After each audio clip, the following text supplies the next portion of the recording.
Oh, what a day! What a lovely day!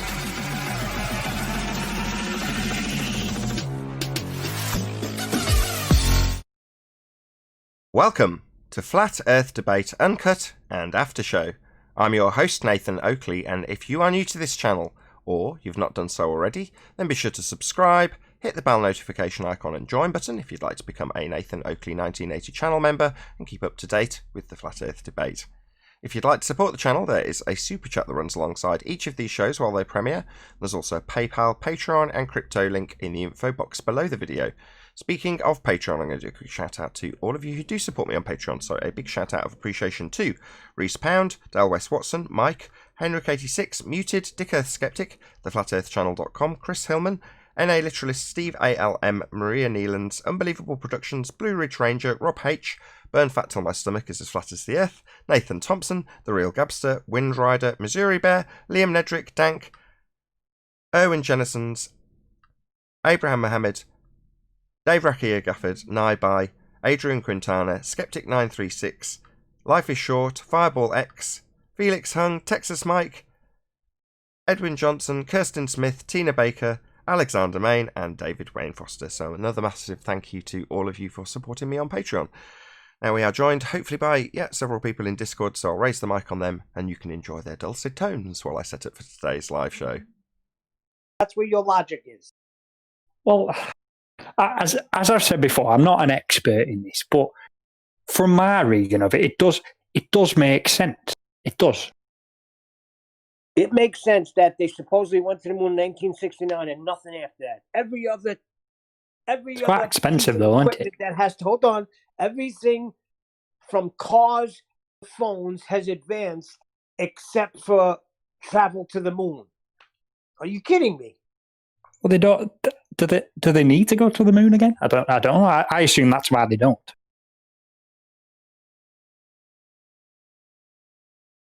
Wow. I don't know the answers, Neil, but all I'm saying is I believe that they have done that, and I have no reason to believe that they haven't.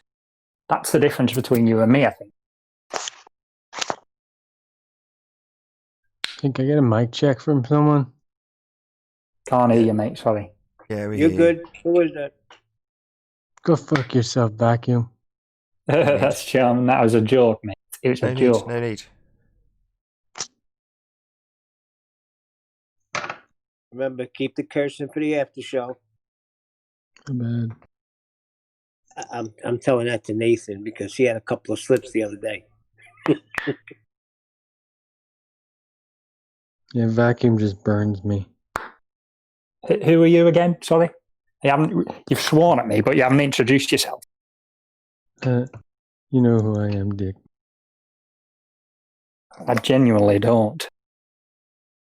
Figure it out. You will. Are you Ryan Eartherton? The only one. I like your voice too. It sent me to sleep. Yeah, I'm a soft talker, like from Seinfeld. I don't watch Seinfeld. I don't think it's very funny. No, that's a close talker. He's a bit of a close talker. Yeah, you're right. Why doesn't my volume adjust to work on you, vacuum? I have special powers. I was born inside Discord. Oh. What special powers? I was making a Matrix reference. I don't know if you got it. No, but do you know why I can't adjust your volume? Because I can't level you up. I don't know. Maybe you've probably burnt out my controls the amount of times you've muted me. No, I don't know why.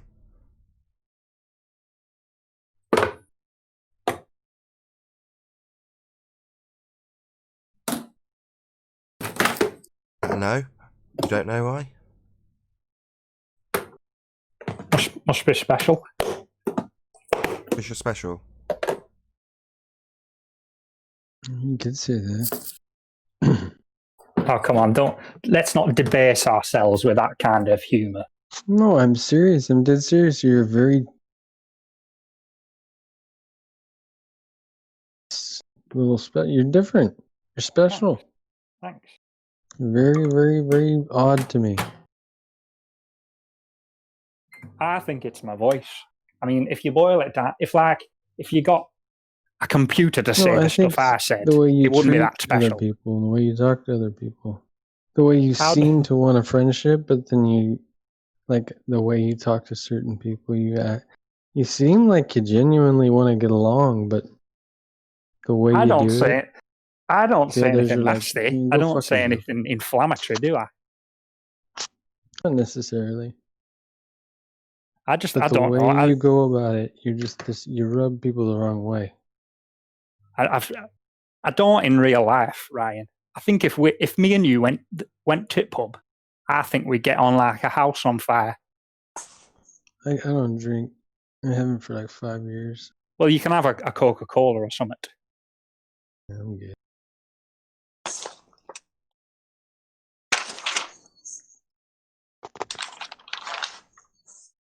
Hey, 10th man. Nice Good rustling. morning. Nice rustling. Good to have you. Sorry. So here's the thing. If you believe in space, then there's no hope for you. And it doesn't even matter what we say. If you're going to believe that the whole space program exists, then it's like speaking to somebody about the Lord that doesn't believe the Bible. So No, that's different. Oh, you mean the Lord as in Jesus? Or the triune God, or whatever? correct. It's like if you don't believe the Bible or what it says and you think it's fake, then it's a waste of my time to even minister to you. So it's the same thing with you and the nature of Earth.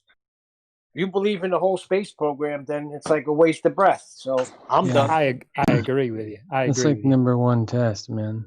It's like test number one. If they still buy into that space bullshit, they still think man walked on the light in the sky, then I agree. Not much of a choice. I don't know. I just think that was the point I was trying to make, Neil. Actually, that's the fundamental difference between you and me. Is I believe the evidence that's presented to me because I have no reason not to, and you don't.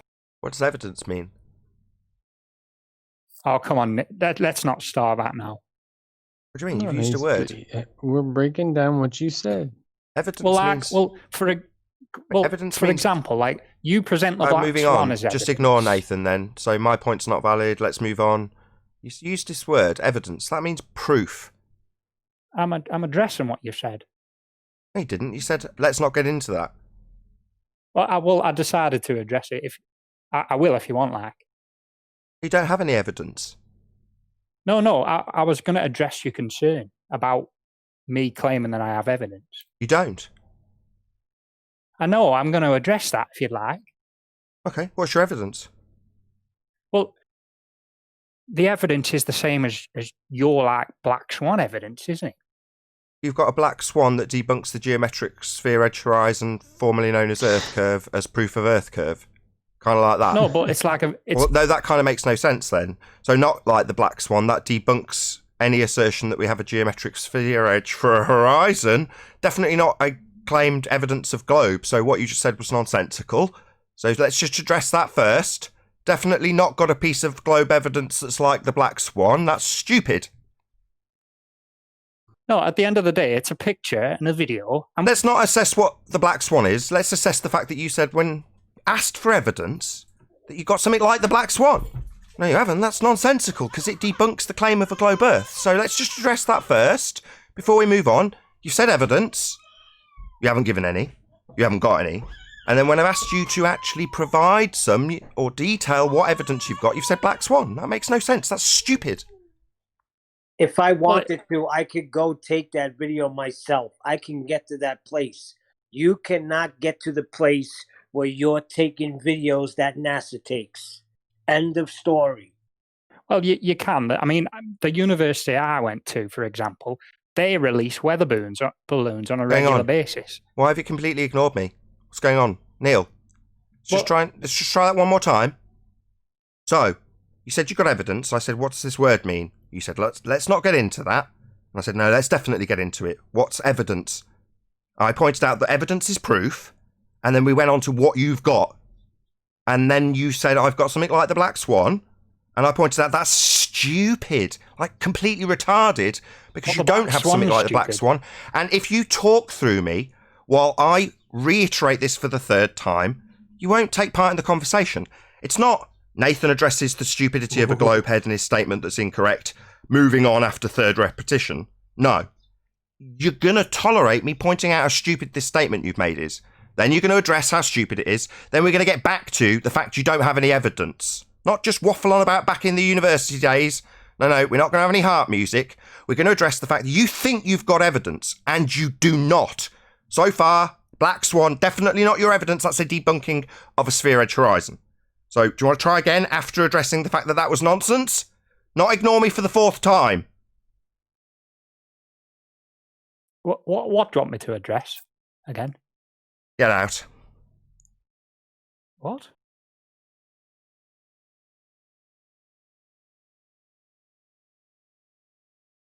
If you think I'm going to tolerate 4 repetitions of my issue, and then have you ask me to detail it for a 5th time and remain in the conversation, you've got another thing coming. You're all morons. Yeah? Now, when it gets to the 5th repetition, which this will be, I'm not going to have you here to defend it. You can go away. Yeah? And moan that 5 repetitions of my pointing out how stupid it is to claim, A, you've got evidence for a sphere. You don't. None. Zero. Nada. You don't have any evidence. So when you claim it, I'm going to challenge you to provide some. Now, when you say, I have got evidence, like the Black Swan, that is nonsensical, because the Black Swan debunks the assertion that we have a physical sphere edge for a horizon. It's definitely not evidence for a globe. That is completely nonsensical. 5th time of repeating it. Now, upon that declaration, that makes the claimant, him, a moron. Another demonstration of the retarded state of affairs on the globe side of this argument. You don't have any evidence, and you'll claim our debunking of your model is evidence. Just retarded.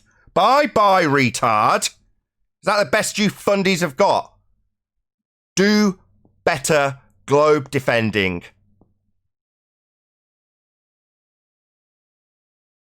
I kind of took it a little bit different. He said, like the Black Swan, meaning Black Swan is evidence that we don't live on a sphere. So he verified the Black Swan. All of his standpoints are from, I accept your positions. I don't have a defence for them. And when asked for evidence for the globe, he gives us one of our debunkings. It's like the guy is clearly flat curious. Doesn't want to concede it because he knows he'll get ripped to shreds by his own side. The only thing standing between him and an acknowledgement of the nonsensical buffoonery that is the heliocentric model is the ridicule he'll receive. Now, I don't mind highlighting that every time it happens. He's got nothing in rebuttal, none of you have. But what you will do is kind of concede and then go round in a circle. Because there's no way you can actually declare openly that it's not reasonable to assume things like sky vacuums and Earth curve edges in the form of horizons, because it's just nonsense. But if you actually acknowledge that, what will happen to them? Well, you've seen it and you've dealt it out to us. And you don't want that, fundies. So you'd rather be a fundie, a zealot. A zealot is preferable to the ridicule you'll receive as a flat earther just for declaring that obviously the horizon's not a physical sphere edge. Moves with the bloody weather. But you can't say that because that will mean you get condemned. And you'd rather turn into a fundie. It's hysterical. I'd rather be a fundamentalist religious zealot than receive the kind of ridicule a flat earther does.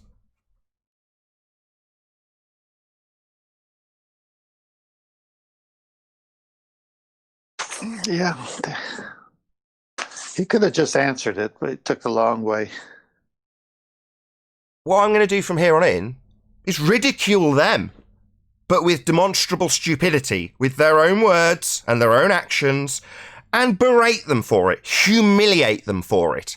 Because so far, their first and foremost defence against Flat Earth is, look how stupid and archaic these people are. All right, well, let's have a few demonstrations of stupidity, followed by a damn good telling off. A little bit of humility being forced upon them. If they won't give it willingly, I'll force it upon them. And you'll learn that defending the globe ends in ridicule. Yeah, because it's stupid. It's farcical. It deserves the ridicule. This notion on screen of the horizon being marked with an X-side view. not a line running across the page. No. This is nonsense. A physical sphere edge for a horizon, this X point. Nonsense. Well, I'm going to ridicule that. If you come here with complete garbage and claim that your proof of a globe is the black swan debunking, you're going to get a right tongue lashing. You're going to get humiliated, and there's going to be an audience watching it. That's what they've done to us for years on end, so, well, fine. If you want to ridicule something worthy of ridicule, we'll give you it. Because your model and your nonsense and your hypothetical geoid is worthy of ridicule. And I'm going to ridicule you for it from now on. But not just carte blanche, come here with a globe belief and you get ridiculed. Once you've demonstrated your stupidity like this moron. What's your evidence, Black Swan? No. That's worthy of ridicule, and you'll get it from here on in. If you're a fundy and you talk nonsense, expect verbal pain.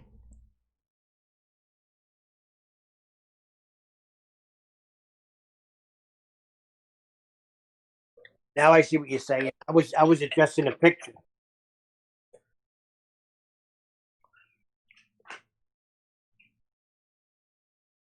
They fear the ridicule of flat Earth. Well, let's turn that on its head. They use all of their crap arguments in defence and turn them on their head. Where's our edge? What, like the physical geometric sphere edge you don't have? Where's our edge? Where's our dome? What, like the second law of thermodynamic sky vacuum that you should be in defence of? Yeah, it's always turned on its head. Well, if you're going to ridicule us for claims that are backed with natural law, that's the termination point. That's the end. That's the line in the sand. So, okay, we've got natural law on us. So what have you got again? This fanciful maths. Right. No, let's point out how abstract that is. How that's not real, you fools. How that's not scientific. How that's not based in physics and the physical. It's based in maths and the abstract. And how if you think that's real, you will be laughed at. And if you rebel against the laughter, you'll get told off. Put in your place. Declared stupid for an audience. I said that to him this morning, and he just denied that it violates natural law. Yeah, nonsensical buffoonery that deserves ridicule. He said, you see, I don't think that defies natural law. Well, it doesn't matter what you think. It does.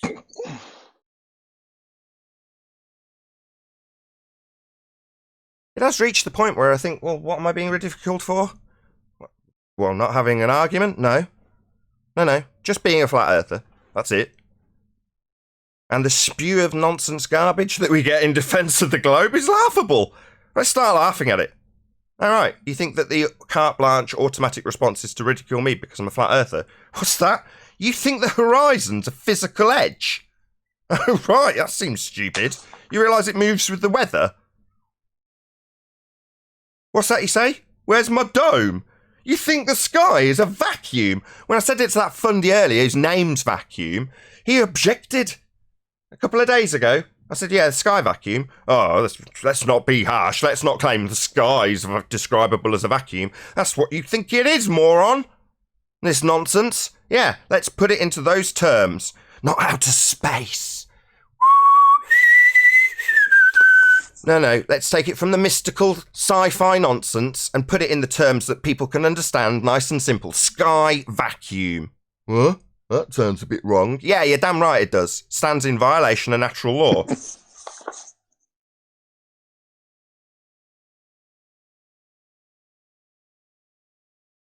Anybody know another example of a natural law offhand? Yeah, first law. We talk about that when we're proving God. Energy cannot be created or destroyed. It's merely changing form.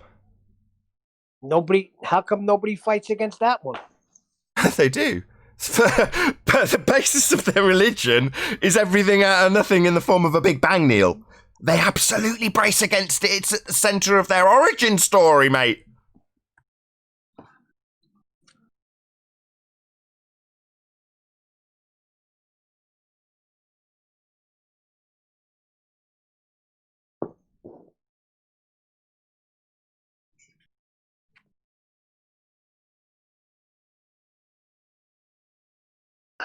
Yep. It's the ridicule. I think you nailed it. thinking more about it and the way you just summarized it. When you as a flat earther or me as a flat earther are in a group, if there's, say, 10 people, if you're the only flat earther, the other 9 are going to have some strength in numbers. Now, if it's the other way around, where I've been in a room with 4 people and 3 of us have been flat earthers, 1 wasn't. Oh, you saw the pressure. You saw the pressure on the guy who wasn't. But I've also been in the other way around, where they applied pressure on me, where I was the only flat earther on a table of 7, I think it was. So just stood my ground. Logic, arguments. Not afraid of the ridicule. We're totally immune to it. 5 years in, it's water off a duck's back. That said, today I've just woken up in quite a bad mood, given that I only had a couple of hours sleep crying baby. So they have Newton as natural law. That the law of gravity is a natural law. It's been. You can debunk it with a helium balloon. You can call it anything you want. It's like just because you say things up and it gravity says- doesn't mean it's what they say gravity is. The laws of motion of Newton were not right. Been Right, superseded. But they still have them here. Yeah, they assert hundreds of years out-of-date rhetoric to get around problems they have in their current rhetoric. That's all that is, Neil. But these are incorrect. There's no other way of describing it. Yeah, they apply them. Well, I think some adjustments need to be made. But if you look through their rhetoric, they're being told they're not right. So what can you do with that, Neil? Yeah. Same with gravity, right? What do you do? They're being told it's not a force. They still want it to be and need it to be, and are also simultaneously told, well, you can think of it as a force. It's like, oh, I will then. I will reify this mathematics in that case. I'll simultaneously tell my opponents how real it really is. Well, what are you going to do with that? It's cemetery. It makes it difficult to talk to my cousin because she's a school teacher, and she just pulls up all of these things, and it's backed by their books.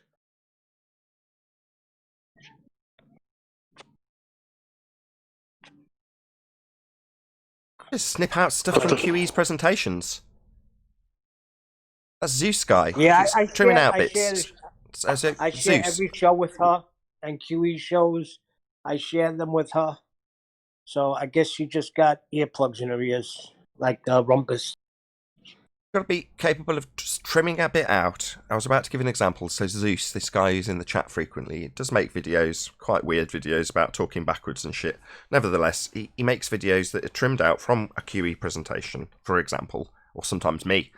And it'll just be a specific thing. He'll talk about it, why he's using it, give the example, let it roll. Then he'll give his little summary. This is why I'm using it. Well, if you're trying to get a point across to somebody in that regard, that's the thing to do. You know, take maybe a couple of screenshots and then put your own words on it, having listened to what is explained by QE. He's also pretty approachable. If you're trying to disseminate something to somebody and they're not getting it, you know, just to chat to him. The guy is actually very, very amiable. Yeah, school teachers are tough, though. And Neil, they had it in their books where the sun was 3 million miles away. Then a little bit more in the other book, and a little bit more in the current book says 93 million miles away. So what do books do? Yeah, I brought it to all of that. She says, well, we're finding out new stuff every day. She's a Dr. Well, Becky good. type. Well, good. Why don't you consider the information I bring to you as new stuff every day? Because I'm not a scientist. That's what I'm told. These people So then went to school for it. Then we're not dealing with new information. We're dealing with pride. Right. They went to school. I didn't go to school for it. I'm listening to a bunch of people on YouTube. No matter what you say, you know, YouTube is an information source. Thing as anything else. Well, Danny sometimes I give up. Faulkner's listening to stuff on YouTube. Doesn't matter where the info comes from, as long as it makes sense. As long as they're good arguments, it can come from anywhere. You tell me some of these educated people never watch YouTube? Right, we know they do because they cite it. Well, they have channels on it. Yep. Who's the guy that Nathan went up to that said nobody's answered me any questions about flat Earth? I have all the answers. And then he went to Dr. Danny YouTube. Faulkner. That's hysterical. Exactly. He's forever famous. Well, now all the teachers are on YouTube because they shut down the schools. So everyone's on YouTube.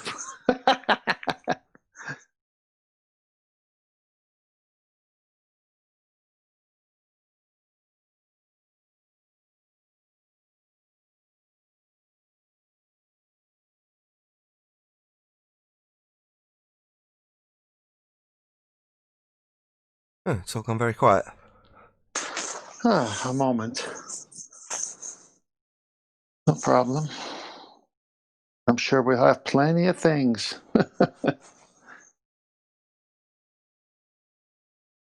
Zanuck on 24/7 Arena last night saying that entropy is not, what do you call it? It's not violation of the second law. Not even it. He's saying the second law isn't entropy. Yeah, he does that shtick. It's just to take you on this red herring journey of nonsense so you don't end up reiterating that if you apply the second law, i.e. the entropy law, gas would fill the space. But rather than that, I'd rather argue for half an hour about whether or not it's the second law and whether or not entropy is applicable in the second law or whether it's describing the second law. You can babble on for hours with Zanuck about that nonsense, and an audience never gets to hear that if you apply it to their sky vacuum, the gas is going to fill the space. And the fact he's saying that weight can act as a container. It doesn't have to be a physical container. It could be a force or weight. He went into the whole gravity thing. I just can't take him no more. Well, when Zanuck attacks entropy, and he is one guy, and you look at all the volumes of books written on entropy and the second law, it's pretty clear Zanuck is standing alone in the desert, and no one's going to listen to him. Because people on the heliocentric side support entropy.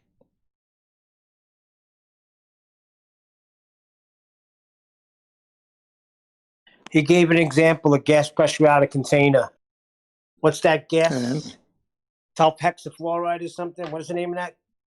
Yeah, sulfur hexafluoride. It's a man-made gas that's very dense. Still has entropy applicable. Hence, when they pump it into the fish tank, they put a piece of cardboard over the top of it, and if you came back an hour later, it'd all be gone. It's got gaps between it, so it can filter between every other gas and dissipate to fill the available volume it has to fill like every other gas. And the fact that it's more dense and you can keep it in concentration, and the fact that it's man-made, is kind of the undoing of their own argument. So what? Yes, you can do the same with butane. You can create a gradient. Wowee. You still need a container, and entropy is still applicable. It's still going to fill the container. It's still going to fill the space. So in this case of Hillbilly Blue Balls, when he does the similar thing with butane, it's like, well, okay, so you put it in the pipe, the container. What's going to happen in 24 hours? Do you think you're still going to have butane in that pipe? No. It's going to have all dissipated. Entropy is a natural law.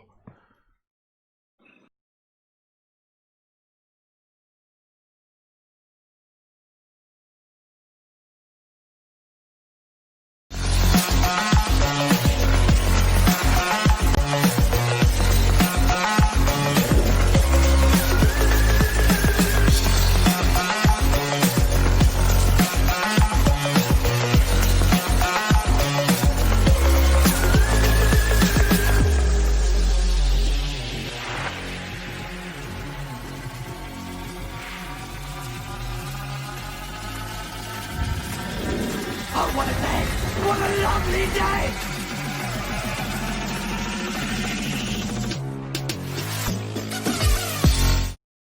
Welcome to Flat Earth Debate Live. I'm your host, Nathan Oakley, and if you are new to this channel, or you've not done so already, then be sure to subscribe, hit the bell notification icon and join button if you'd like to become a Nathan Oakley 1980 channel member and keep up to date with the Flat Earth debate.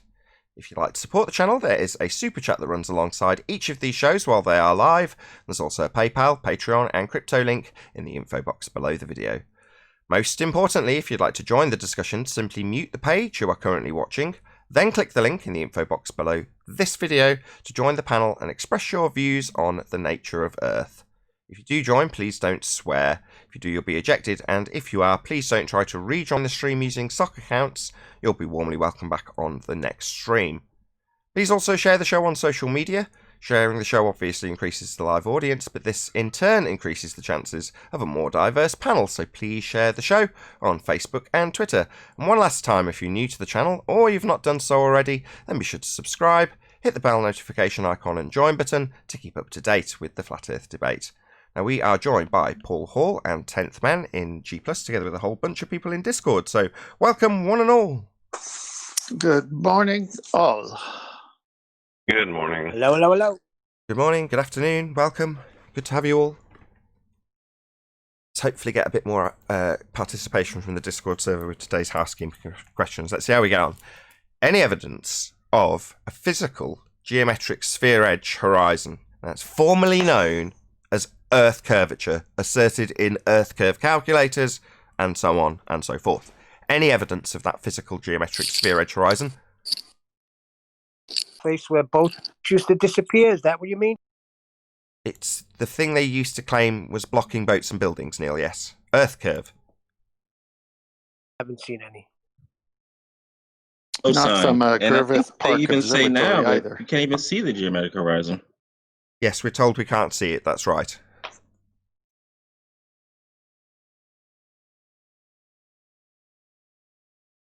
Is that it? So, no evidence of a physical geometric sphere edge horizon formerly known as Earth curve then. Just being told we can't see it. Well, I mean, you've heard this before, so let's do it. Well, if you can't see it, how do you know it's there? Well, it isn't. We're being told we can't see it. That's what I'm saying. Al-Biruni measured it. No, he What's didn't. wrong He with couldn't you? see it. That's the undoing of their argument. That's the part where they say, here's the geometric horizon that only exists in the maths and cannot be seen and cannot be measured. But in this part of the story, Al-Biruni measures it because he can see it. That's just where the story unpacks itself. Well, maybe you got within 5%. Of a point you can't see? Yeah, How do you know he got within 5% of it? because he couldn't see it. Because he couldn't see So it. right, so they had to pick a percentage of what he couldn't see, and they felt 5% with the 7/6R would be close enough. And what was it that he couldn't see? He was measuring. What he was geometric measuring, you horizon. say? Hold on, 10th. Say that again from Discord. What he couldn't see what he was measuring. So he was measuring a geometric horizon, but he couldn't see it. But apparently he came within 5% of it because he was measuring it and couldn't see it. Therefore, he came within 5% of something that couldn't be seen and only exists in the maths. It hasn't been measured yet because it can't be seen, but he's looking at it and measuring it to give the maths to base it on. Right. We all clear? Fully clear. Created a story where it should be and made the maths match up to 5% of that. That doesn't make sense. No, it doesn't make any So- sense. That's correct, Neil. Well, that's a good You're supposed to ridicule be on right that- there. on that Talking about often. ridicule, who'd want to be a part of that story? Zealots, once it's pointed out to them in those terms. Moving on. Any evidence of axial... Hey, Arwin. Any Hello. evidence of axial rotation of the Earth-based variety? Nope. Only on the globe reunification model. Let's just get it Well, out of the way why are so we Arwin even doesn't have there? to do it impeded about 3 times during the show. So subscribe today to the Flat Earth Early Bird on Arwin channel, ARWIJN, 1 p.m. Amsterdam time. No, No, 2 p.m. Amsterdam 2 p.m. time. Amsterdam 1 p.m. time. London. 1 p.m. London time. and about 7 a.m. Central Standard Time. So be here or be sphere for Arwin. There you go. Now you don't have to do it throughout the show. Okay, thanks. And by the way, yeah, I just had my 600th show. Woohoo! 600 Arwins. Early birds. Great. What was only in the Travis? What was only in the globe reification model? I forget. Remind me. Most things. Well, it's spin. Spin. Or it's spinning on its axis. Fair enough. Hear me? Yeah, we hear you, Arwin. Any evidence? Okay. Any scientific evidence? Hang on. Before I was you move still on. responding.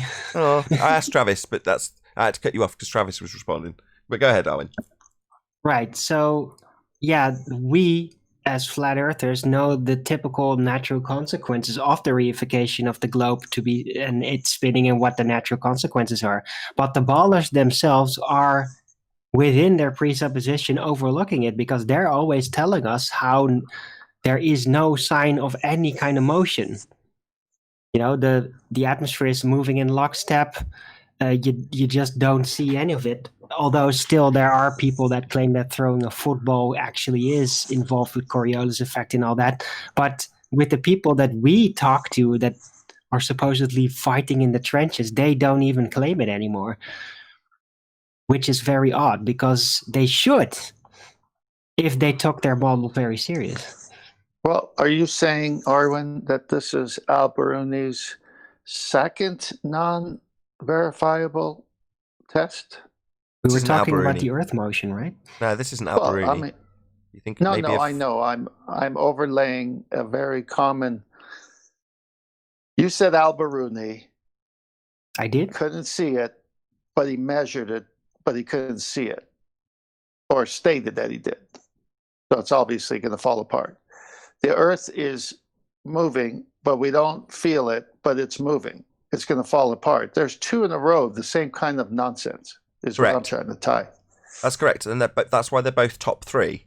In terms of just completely obliterating the idea of being on a flying water ball in a vacuum that spins, well, to debunk it, you've got 3 prongs, right? You've got the spinning aspect, you've got the curve, i.e. the fact that they claim it's a ball, and you've got being in a vacuum.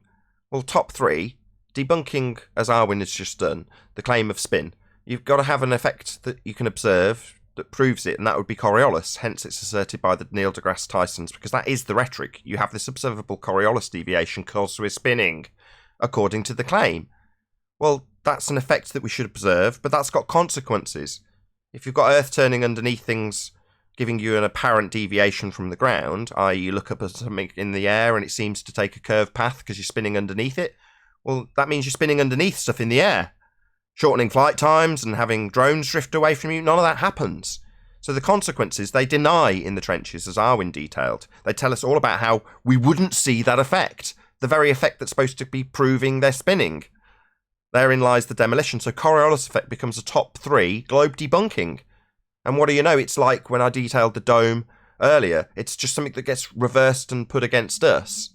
You know, well, you proved why we would have a demonstrable Coriolis effect when they're travelling as one, velcroed together, even though, again, unbonded gas doesn't get velcroed to an Earth that's spinning, to not give you Coriolis deviation that you need to prove it's spinning.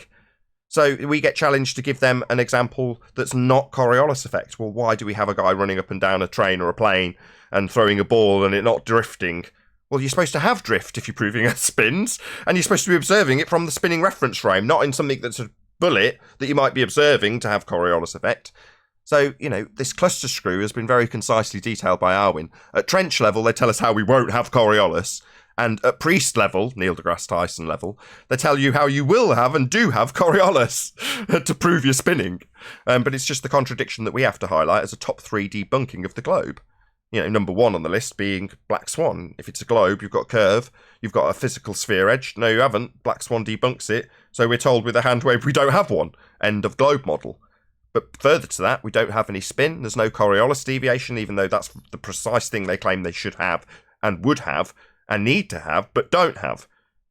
So, last but no means least is gas pressure without a container. We haven't covered it in housekeeping yet. Is there any evidence as it's a top 3, mini top 3, that you can have gas pressure, i.e. gas pressing on stuff, without anything for it to press upon, i.e. a container, the necessary antecedent. So given that they claim sky, vacuum, can you have that? Or is it definitely still a violation of the second law of thermodynamics, the entropy law? It's not only that, Nathan, it's also mathematically impossible. How about that? You can't calculate gas pressure without incorporating the container within the calculation. Isn't that just amazing? Yeah, the guy who's the scuba diver pointed that out with Boyle's law. He's like, well, when he was explaining how the sky can't be a vacuum to one of his scuba friends, he's like, well, you know about Boyle's law? And the guy's like, yeah, scuba diving 101, right? He's like, well, apply that to the gas that we have that we're breathing, and then take the volume to be the sky vacuum. How are you going to work out Boyle's law, given that you need a container to give you the inverse proportions of how much pressure you're going to have? So what are you going to do if you don't have the containment bit? Well, how do I calculate it? You don't. That's the answer. Correct, Darwin? Yep. So yeah, when they say math is reality, you just have to remind them of this. They'll screw them over. Nathan, can you hear me? Yes, whoever that is. Who is that? Yeah, Moostone. Moostone, good to have you. Oh, thanks. So are you covering the gas pressure question? Housekeeping? Right now, yeah. Okay, so can I just play the baller? Push can. Feel free. No one else is. Yeah, I mean, it does say that, if I take this one of the citations from what QE said, and it's on his it's from sciencelearn.org. It's from one of the citations on his website. He says the gas, if the container is not sealed, the gas will escape, but it doesn't say in how much time it's going to escape. So, I mean, perhaps it is escaping, and it does seem to me that the rhetoric is that gas is escaping, because there's also another citation that I and QE cited this as well, the fact that Earth loses hundreds of tons of atmosphere to space every day. So, I mean, perhaps we are in a situation where gas is filling the available volume, but because, as you state, the gas is created at ground level, well, simply it's being created, on and on, and it is dissipating in the vacuum of space, but simply perhaps not fast enough that we're out of air. So I see. That makes no sense. Why not? So first point, how you would calculate the time in terms of your, for example, pipe open container and how much will dissipate. Well, the entropy is directly proportional to time. That's how you would calculate it.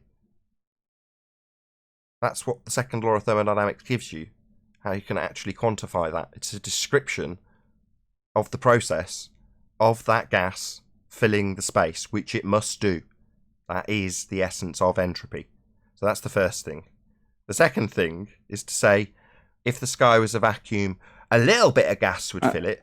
Well, to address that, so we have gas pressure here. How did we first acquire that gas pressure? How did we first get to the point where we have a gas pressure if the sky is a vacuum? Can I respond to that? So, I mean, you know the story very well, don't you understand? I mean, it's when Thea exploded, and there was obviously when these massive explosions occurred at the creation of Earth. I mean, there was obviously a lot of tons and tons of gas were created at that point, and so by the time they obviously didn't have the time to fully dissipate. Surely a lot of it dissipated at the time in the vacuum of space, but not everything. Sounds like a bullshit story to me. That's the origin story of the rebellious gas particles, man. That's a lovely story.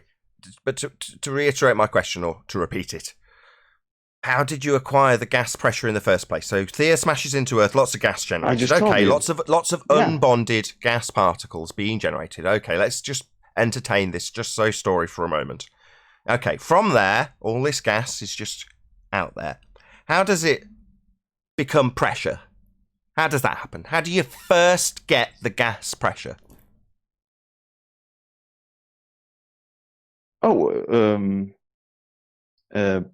Well, I mean, the gas is there, right? I mean, it gently dissipates into the vacuum of space. You're just telling me again about how the entropy law would apply and how it would dissipate to fill the volume. Yeah, we know that. That's the second law of thermodynamics. We've got all that. But what I'm asking is, how do we get the gas pressure in the first place? Let's ask a different question. What is gas pressure? Or what is pressure? No. You're moving the goalposts there. Nathan. No, I'm just defining terms. Well, we all know that gas pressure is defined by.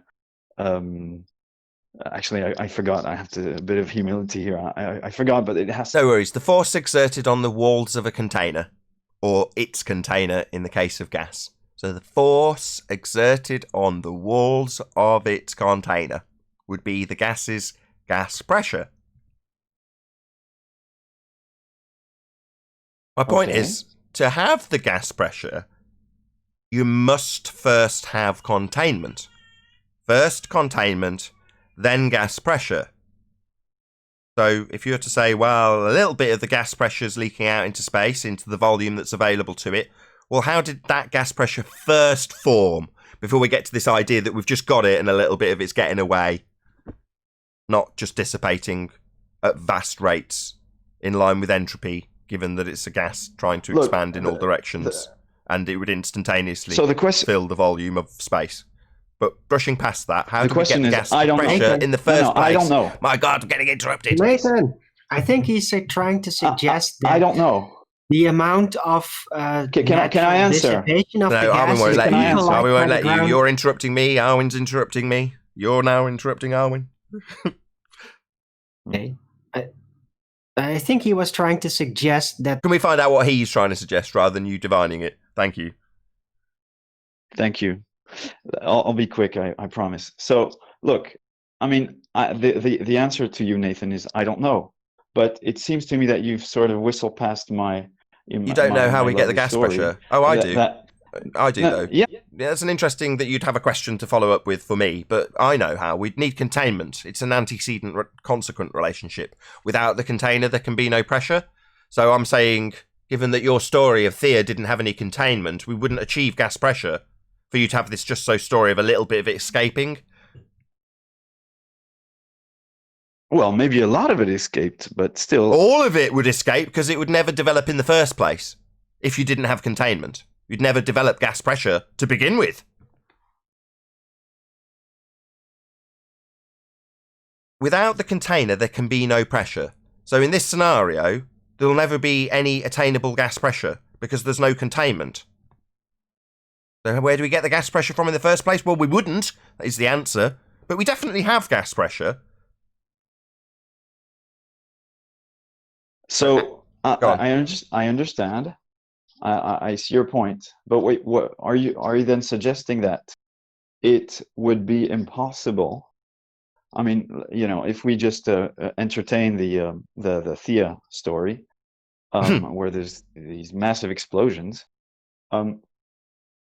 so you're saying that everything would instantaneously dissipate into space?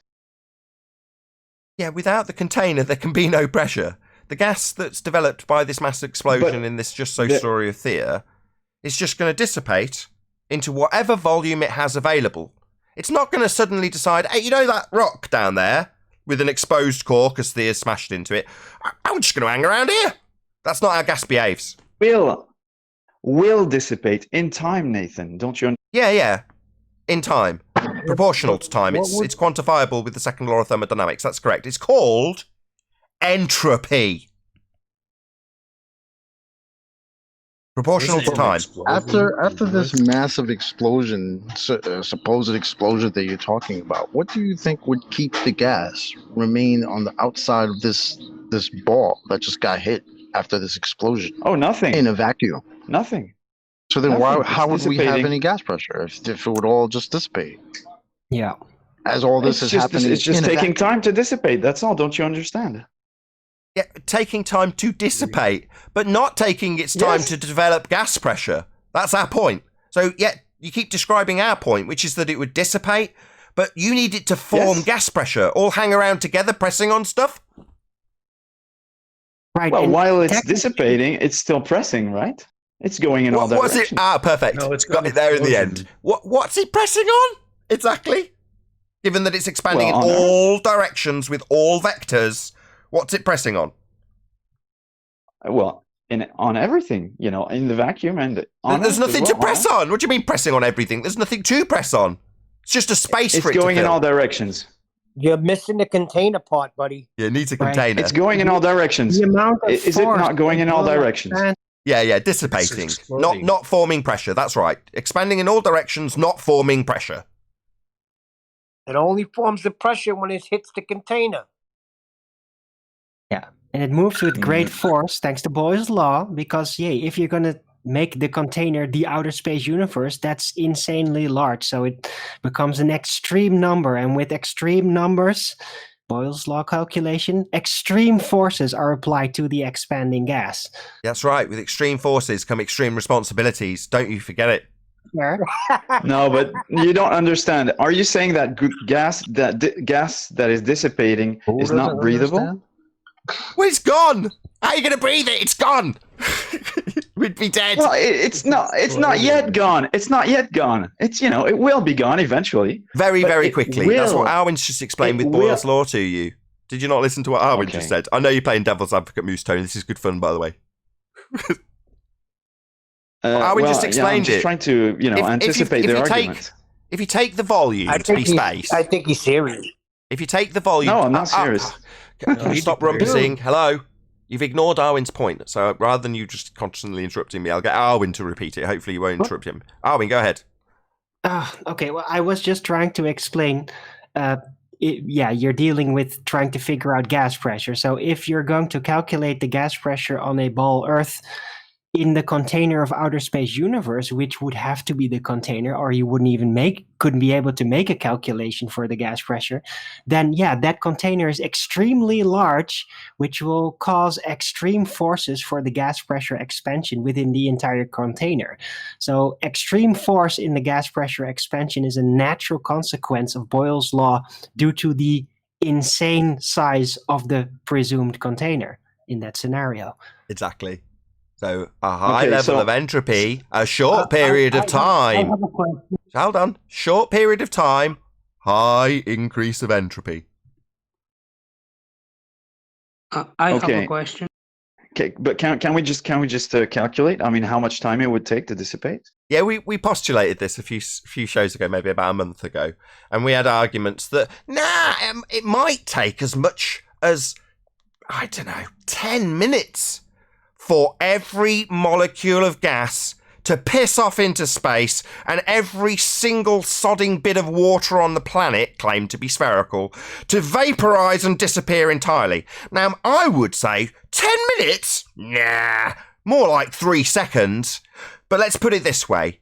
If the sky was a vacuum, we would definitely have no gas. We would definitely have no water. The whole lot would vanish.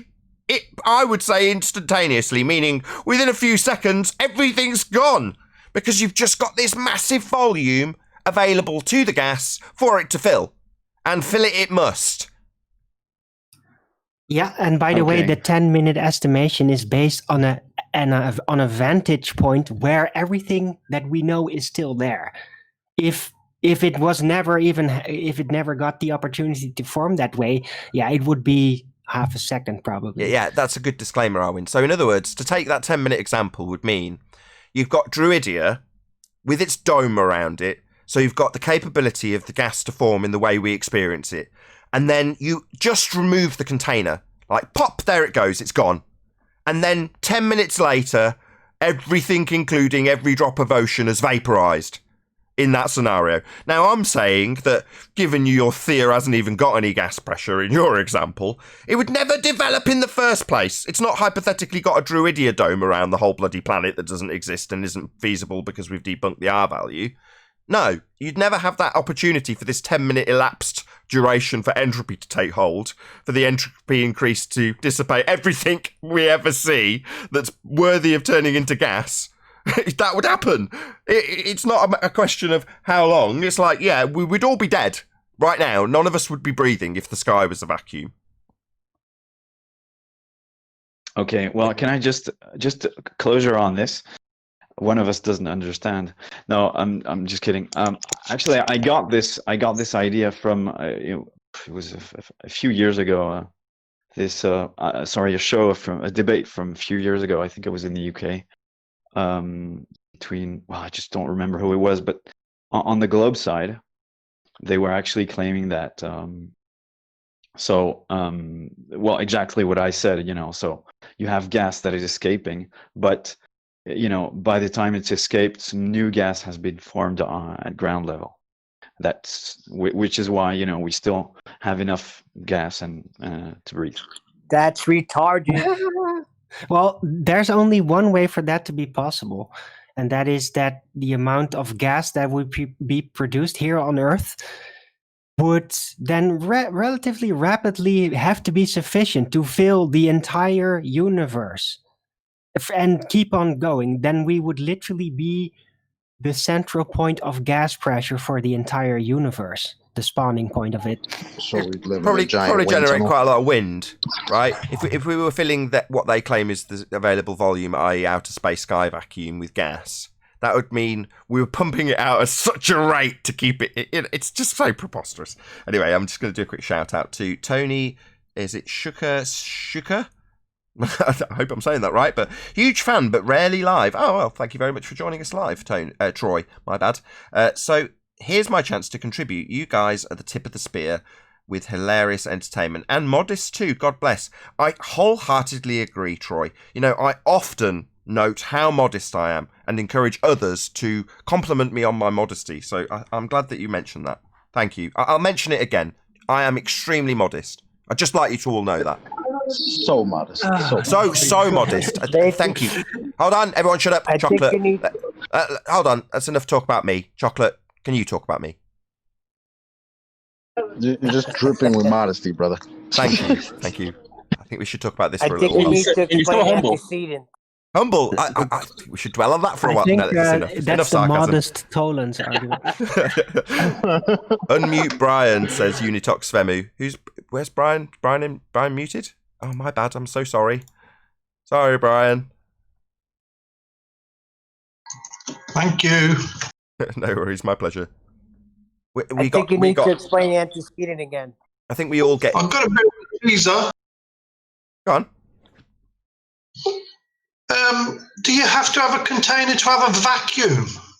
That's correct. Yes, you do. Yep. So is space contained? They say it's ever expanding and infinite. It's kind of a contradiction in its own description.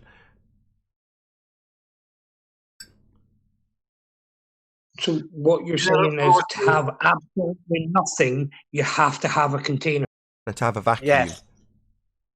Can you create a vacuum chamber without a chamber, Highlander? Listen, this whole heliocentric model falls apart right here. So for us to have a vacuum in a pressurized system, then yeah, you would need a container. Do you know of any other system? What other system do you know of? We only experience that. That's all we have to go on. But what you're saying is to have a void of anything, to have absolutely nothing, you have to have a container. What, like a vacuum? Yes, that's correct. You'd need a container for that. Based on the experience we all have, to remove the gas pressure that we all experience, you'd require containment. And nature abhors a vacuum, so there are no natural examples of this. So therefore, to acquire this state, you would need to manufacture it with a container to achieve it. Shout out to Cleary, who says, Bob did slanderous piece on you. I don't know which Bob you're referring to, Cleary. But yeah. Okay. Happy days. Thanks for the advert. So just so that I've got this right, okay? To have gas on the Earth, you have to have a container, and on the other side of the container, where there's absolutely nothing, you have to have a container to contain that nothing. What do you mean on the other side of the container? Number one, right, we don't know what the sky is. We're describing just merely how gas behaves by way of natural law. So the way gas behaves is that it requires, it's an antecedent-consequent relationship, containment. That's how gas behaves. Now, in that statement, I don't make any claims about what the sky is. I certainly don't make a claim that has a sky that's got a nothing beyond it. That's not a claim that anybody here makes. You've just made that crap up. Right. So you've just claimed that there is something on the other side of your container then? No, you're going to get kicked out if you completely rearrange what I have said and give me the contrapositive of my statement. Absolutely not. Number one, we describe gas behaviour. And gas behaviour is such that it requires containment to be gas pressure. That is not in any way describing what the heavens, the sky, what you think is outer space. It's not describing any of those things. However, as a byproduct of describing gas pressure, with its consequent and antecedent relationship with a container, it automatically debunks the notion that you have a sky vacuum. Now, it doesn't leave me any necessity to assert what the sky is, but I definitely know what it is not. Definitely not a vacuum. But can I just respond to that? Right. Just 2 seconds ago, you said to have gas pressure, you must have a container. That's correct. To have absolutely nothing, yeah, you must have a container for that. Right? Nobody said absolutely nothing. To have a vacuum, it's a specific description. You can have varying degrees of this state called vacuum. And to have that state, you would require containment. That's right. To have gas pressure containment, to have vacuum containment. Yes, you've clarified it 3 times. No, you haven't let me finish responding to what you said, right? So all you've done is clarify what we've said, and we're agreeing. Yes, you have clarified the position described in many natural laws accurately. Well done. You won't let me finish because you know where this is going, Nathan. What do you mean won't let you finish? Every time you get the mic, you moan about not getting to finish. All you've done is reiterate our point and ask us if that's correct, and I've said yes, and then reiterated it again. So what? You haven't got a point so far. You haven't made any point. You've just reasserted what we've said and detailed it back to us. That's because you keep interrupting me, Nathan. If you let me finish, right? So according to you, the Earth must have a container, right? No, that's what you've just stated. You've just stated that. I state the following. You've just decided to change it with your statement. So you're stating that the Earth must have containment. I say to have gas pressure, we must have containment. That's a very different statement. There's a subtle difference there. And we have gas pressure, yes? And therefore, according to you, there must be a container. That's according to you. You've just made that statement. I vaguely remember you doing this about 6 months ago. That's your statement, though, isn't it? You've just made that conclusion. I led you, because you're dumb, with therefore, and then you made the statement, but decided to verbalise it like it's a quote from me. Which it isn't. It's your statement. You've never said that we must have a container to be able to breathe the gas that we breathe. Oh, absolutely. To have gas pressure, we must have containment. Still not hearing the subtle difference, though, are you? You're thick. Therefore, the Earth must have what, Nathan? According to you, therefore, the Earth must have what? A container. Well, that's your statement. You've just made it for the 3rd time in a row. You've made that statement. Yeah, you've drawn the conclusion. Get him, Fundies! He's making it clear to my audience that you need containment to have gas pressure. Earth needs that containment. He's made that statement 3 times. Get him! Yeah, that's your statement, Nathan, not mine. Why do you keep saying you're saying it when it's you literally putting those words into your mic? No, that's your statement. Why are you going to keep doing this, right? I'm going to kick you out if you keep telling me what's my statement after you make the statement. It's not my statement. You're saying it, not me. Why won't you answer the question then? Does the Earth have a container? Yes or no? Oh, in order to have gas pressure, which we definitely have, we must have containment. Right, so that's yes then. Yeah. So is that your point? Wow, that was worth the effort. Well, I'm glad we all agree. In order to have gas pressure, we must have the necessary antecedent of containment. We've all got clarity, and the Fundy agrees with us. Excellent, so we're all in agreement. Your point was wonderful. Thank you so much for your input. Good job, Highlander. Excellent work. Glad we all agree. Yes, that's correct. In order to have gas pressure, which we definitely have, I'm breathing it, we must have containment. Well done. This has been very educational. Right. I feel learned. On the other side of your container, not what, the one that you've just asserted that Earth must have to have gas pressure? On the other side of this hypothetical container, you've verbalised, you've detailed, but claimed I'm saying, even though the words are coming out of your mouth. And now this idea of the container we must have that you've detailed has an other side to it. No, mate, I definitely don't assert what the sky is, which is what you're now deciding to make my words that are your words. Don't do that. You're saying the Earth Don't do that. I'm not saying this. If you say one more time that I'm saying this, I'm going to kick you out. Stop putting words in my mouth. That's not very reasonable. So why won't you answer the question? You're not asking a question. You're making a statement about gas pressure and its necessary antecedent of containment. You then go on to say, I've said it. It's not a question. That's a statement of fact. What's your tactic here? Like, do you have some type of a counterclaim to that? Or, I mean, I don't understand. It doesn't. What are you doing? Asking me why I haven't answered a question which hasn't came. So, asking me about Nathan's words, but you're saying Nathan's words. Are you Nathan? Yeah, what he needs is a nice little straw man where I put a dome over the world and he asks me about what's on the other side of it. But he needs me to make the claim. Now, he's tried on 4 separate occasions to put those words in my mouth by saying, you say, and then verbalising something himself. Now, he's not going to get away with it. It's a cheap tactic that's never going to work, but he'll keep doing it indefinitely. Eventually, I'll tell him off after we've had our fun with him. He's been trying for a long time. Yeah, he tried it about 6 months ago. You tell me that we can't have gas pressure without a container. That's correct! I am telling you, it's natural law. It's very well established. It's taught in universities that without the container, there can be no pressure. That's right. Why aren't you answering that question about how you can have a sky vacuum? Why aren't you answering that? Why aren't you answering the redundancy of a sky vacuum given that natural law dictates that the gas would fill it? Why aren't you answering that? Why won't you answer? Why aren't you answering that? Why do you keep asking me something? You haven't asked a question. You've reiterated the statement of fact dictated by natural law, and then you ask me why I'm not answering something, which you haven't asked. But I am asking you why you believe in the sky vacuum, given that natural law dictates the gas would fill the space. Why aren't you answering that? I never said the sky was a vacuum. I'm saying it, and I'm asking you to answer it.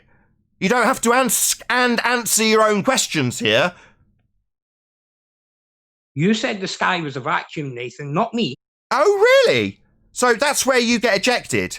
I said the sky is a vacuum. No, fundamentally, arse about face. I say the complete opposite of that. I say the sky is not a vacuum because the gas we breathe would fill it. So why are you saying that your belief in a sky vacuum out of space is my claim now? No, I do not say that. When have I ever said... Why do I care what you've said when you've just claimed I claim the sky is a vacuum? No, you just need your fundy fuck belief to be coming out of my mouth and it's not going to. It's funny how you make all these claims, but you won't Piss off, get out. What the hell? Get out. No, Stupid he can't. wanker. I think his double thing got the better of him. All he wants to do is come here to laugh at us while he puts his projection onto us like all of them. And when he's demonstrated to be a clown, he has a little chuckle. No, that's that He came nervous, in. defeated laugh. He came. All right. He came in when someone said, you even need a container to create a vacuum. And his own side, NASA, validates that with the Sandusky vacuum chamber.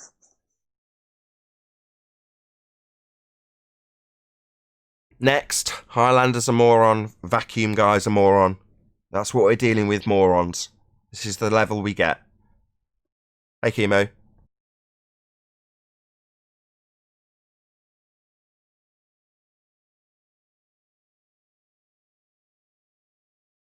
Well, hello there, Nathan. Oh, good to have you, Chemo.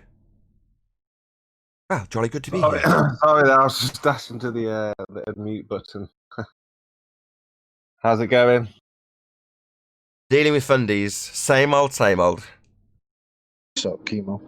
Yeah, they're pretty much done and dusted just about everywhere now. We've disposed of Fight the Flat Earth. He doesn't want to take on any seasoned flat earthers. They're looking for the newcomer, the guy who has probably just come into flat earth and is curious, doesn't understand the argument. Same thing over on a couple of the servers out there. They've given up. They know that they're defeated. They know that they have no science. I mean, they know this. It's not a case of them thinking it's still a bore. The ones that are involved, so they know it's not a bore. They know they don't have science. They just don't know what to do with themselves. They're absolutely exhausted. Mr. Scott Veach, as you know, the son of an astronaut, completely and utterly defeated. He's had enough. You bring up space to him, he will run a mile. He's done and dusted with that. You've seen that. He's just not ready to engage. And that is the mood. With a lot of mile and the sneakers that they've done the science on, huh?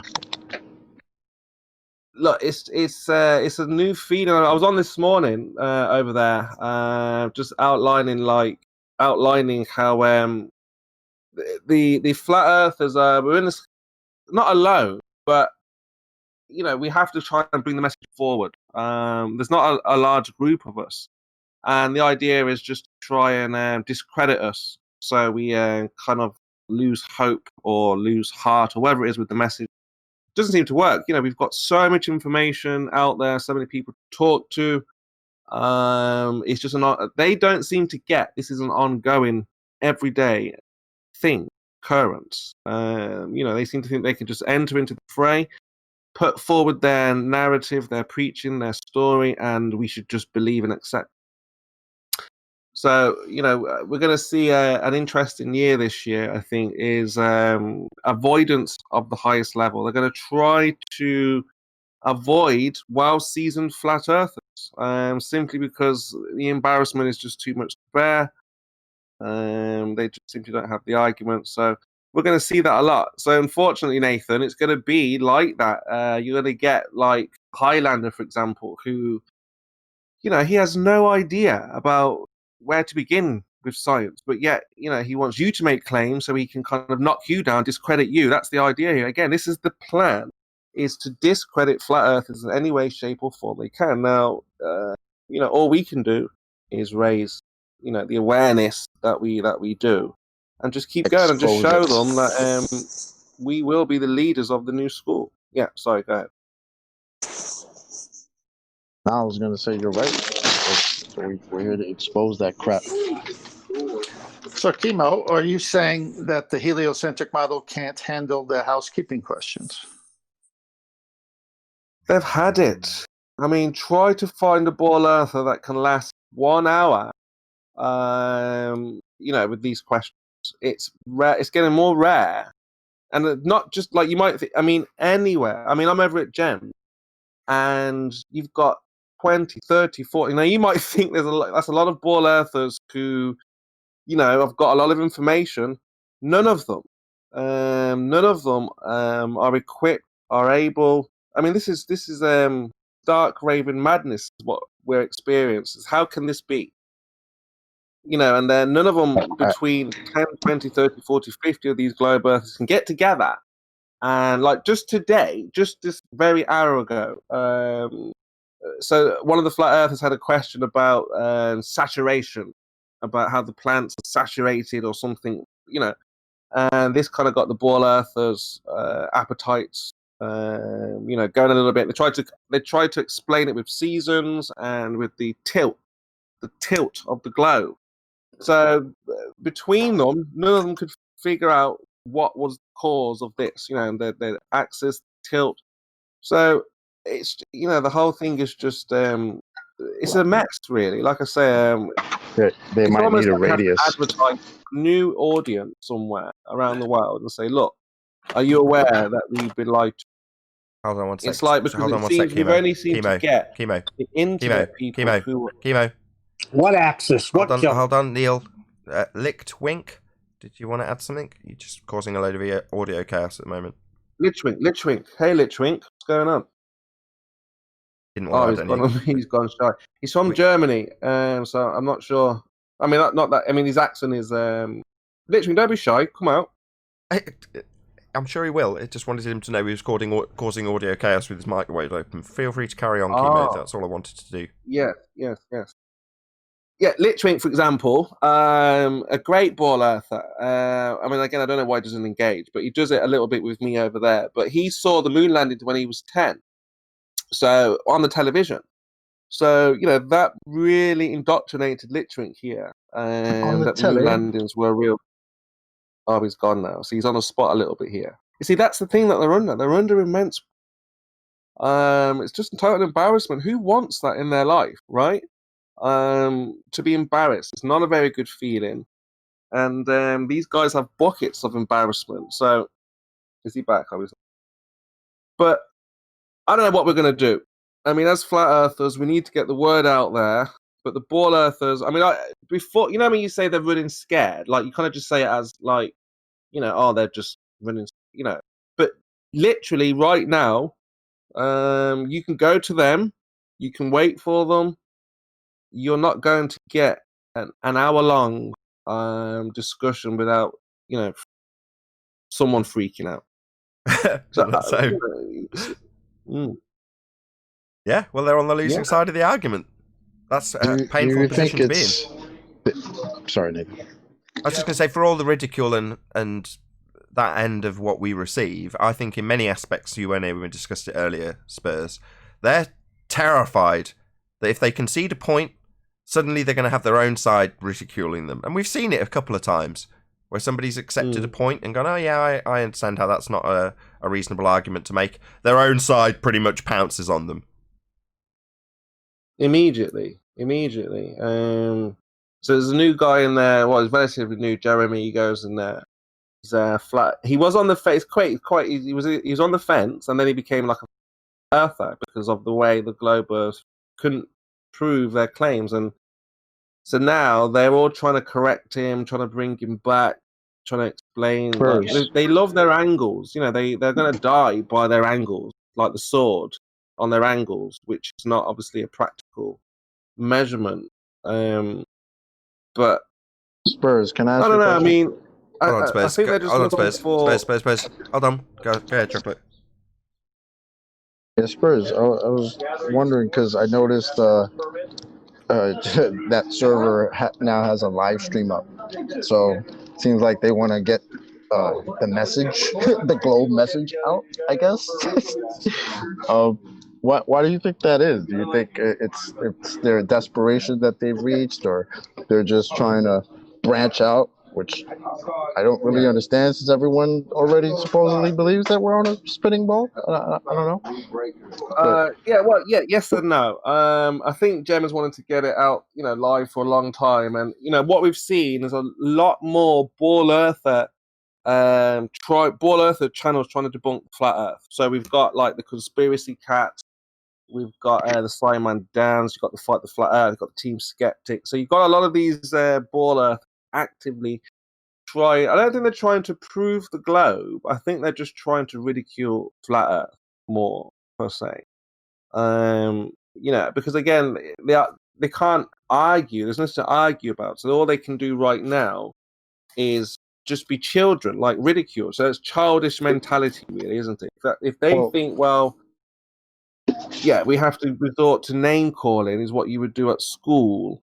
Well, that's where they are. That's where they're at. That's what we're dealing with. Hold on, So I Spurs. think- Hold I on, would Spurs. agree Hold on. with Hold you on. because- Hold on. Go on, Chocolate. Sorry. Now I was gonna say I would agree with you because 5 years ago, 4 or 5 years ago, these guys were all telling us flat Earth is dead, and We're just here laughing at you, and you fast forward 5 years, and they're still here laughing, and now starting live streams about us. Well, I've got a different take on that actually, Chocolate. So where you've got the mainstream, your assertion is, hang on a second, isn't the channels with tens of millions of views and people on national television selling the idea of a sphere, isn't it indoctrinated you in school and told you at birth, and isn't that enough?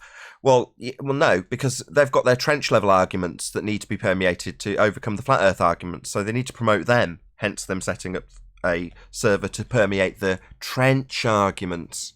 They need to be permeated further throughout the masses. Ah, I see. So, for an example, like when Neil deGrasse Tyson says that Earth has to be spinning underneath a football, right? They can turn to one of their trench level channels and say, "Oh, look, the Earth doesn't rotate underneath the football." You don't expect to see that. Things like that, right? Exactly. Gotcha. Once you've come to flat Earth and realised that the mainstream narrative from the priests of heliocentrism makes no sense and debunks the assertion we're on a sphere, you need affirmation of your sphere belief.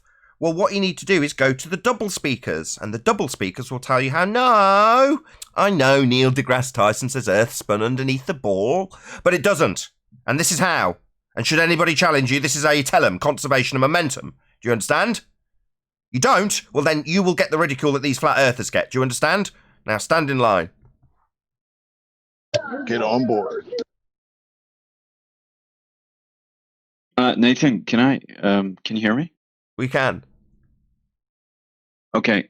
Have you covered the subject of gravity or not? I missed part of it. We didn't get to it in the housekeeping. I can ask it now, What's though. gravity? I can ask it now if you want. Any scientific evidence of gravity? Hold on, Moostone. I do have to respond to your question, though. No, we haven't, but we can address it now by asking that housekeeping question, which I don't think we asked. Any scientific evidence of gravity? What's gravity? Well, I don't, but I'd like to present, maybe you guys can help me out, an experiment regarding density. Can I upload something on the Discord server? It's just a picture.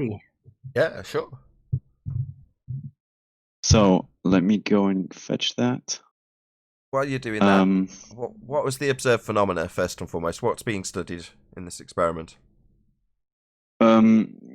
It's helium moving, but I think you'll understand quite quickly.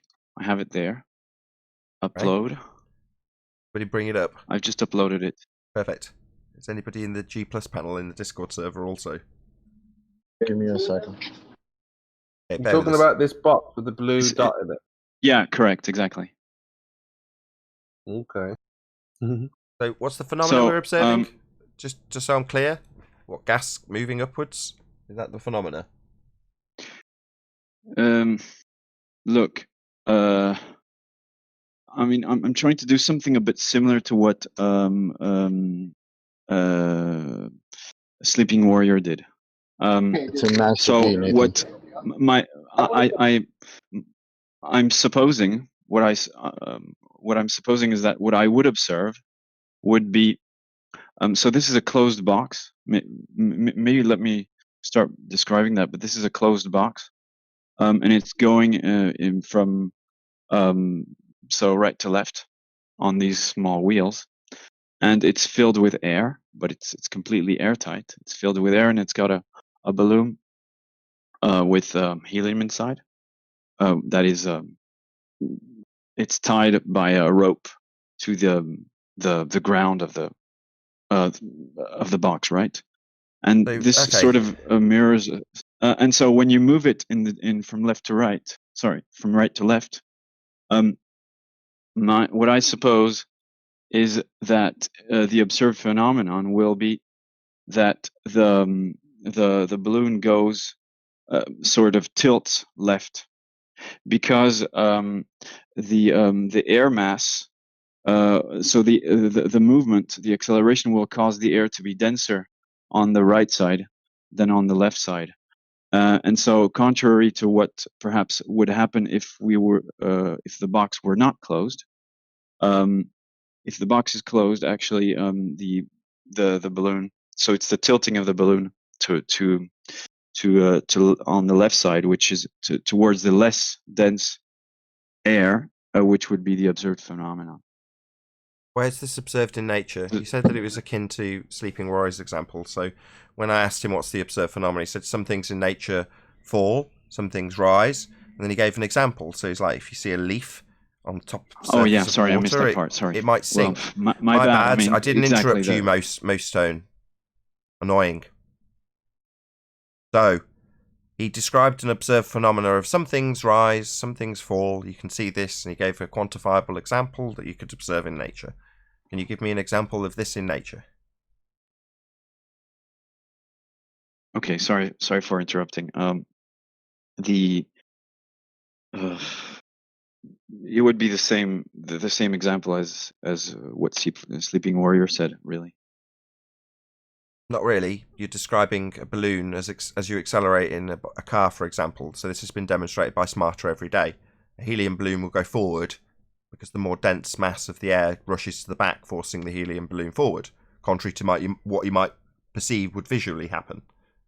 Well, so what? But this isn't a phenomenon. This isn't an experiment. And what exactly are you trying to prove with this? Well, the fact that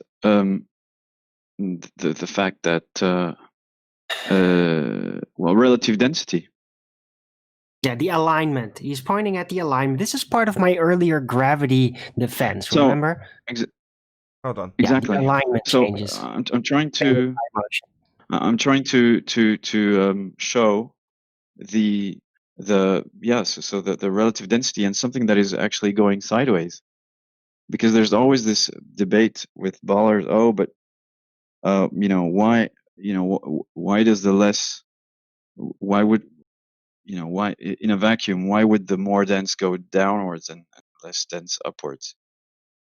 And here we would go sideways, so it would be interesting.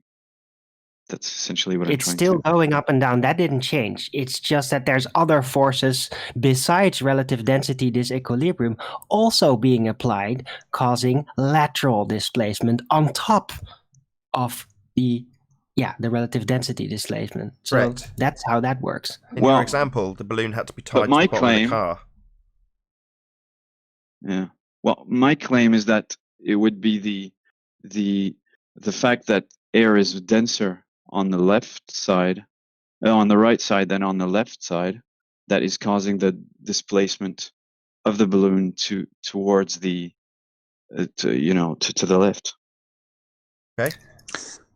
Fine. The air was denser on the left before you started moving the box? No, Owen's just detailed that chocolate.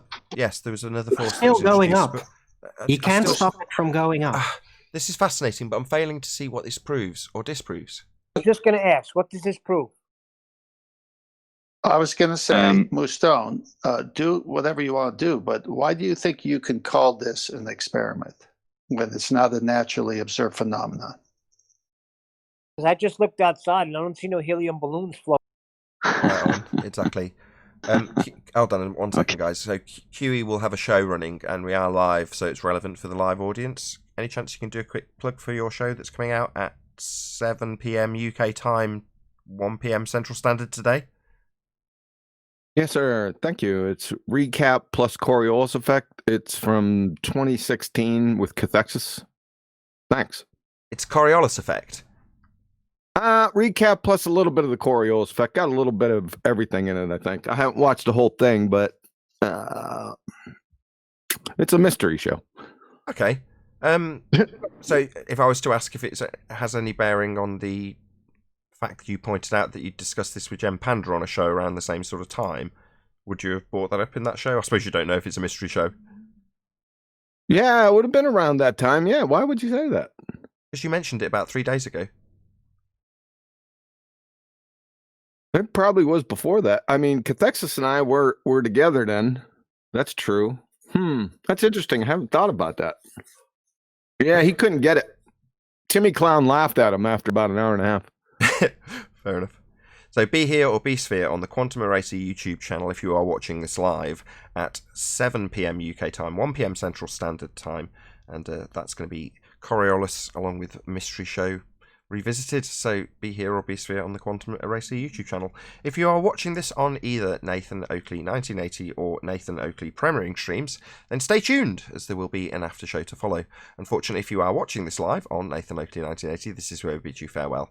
A huge, massive, enormous thank you to all of you smashed the super chat, liked, commented, shared, subscribed, and all that good stuff. Be sure to check out nathanoakley.com and the Flat Earth Debate Forum to keep up to date with the community debate. Another massive thank you to today's Discord and G Plus panels for making today's live show possible. Once again, stay tuned if you're watching on either premiering stream. I've been Nathan Oakley, and I'll see you all in the next video.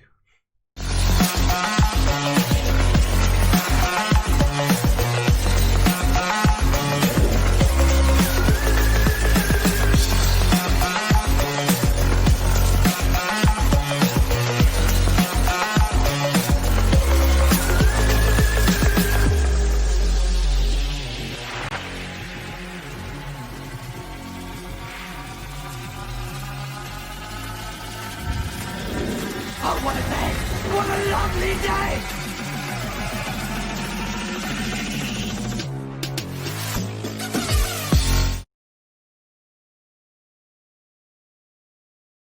What's up, Righteous? Long time no see.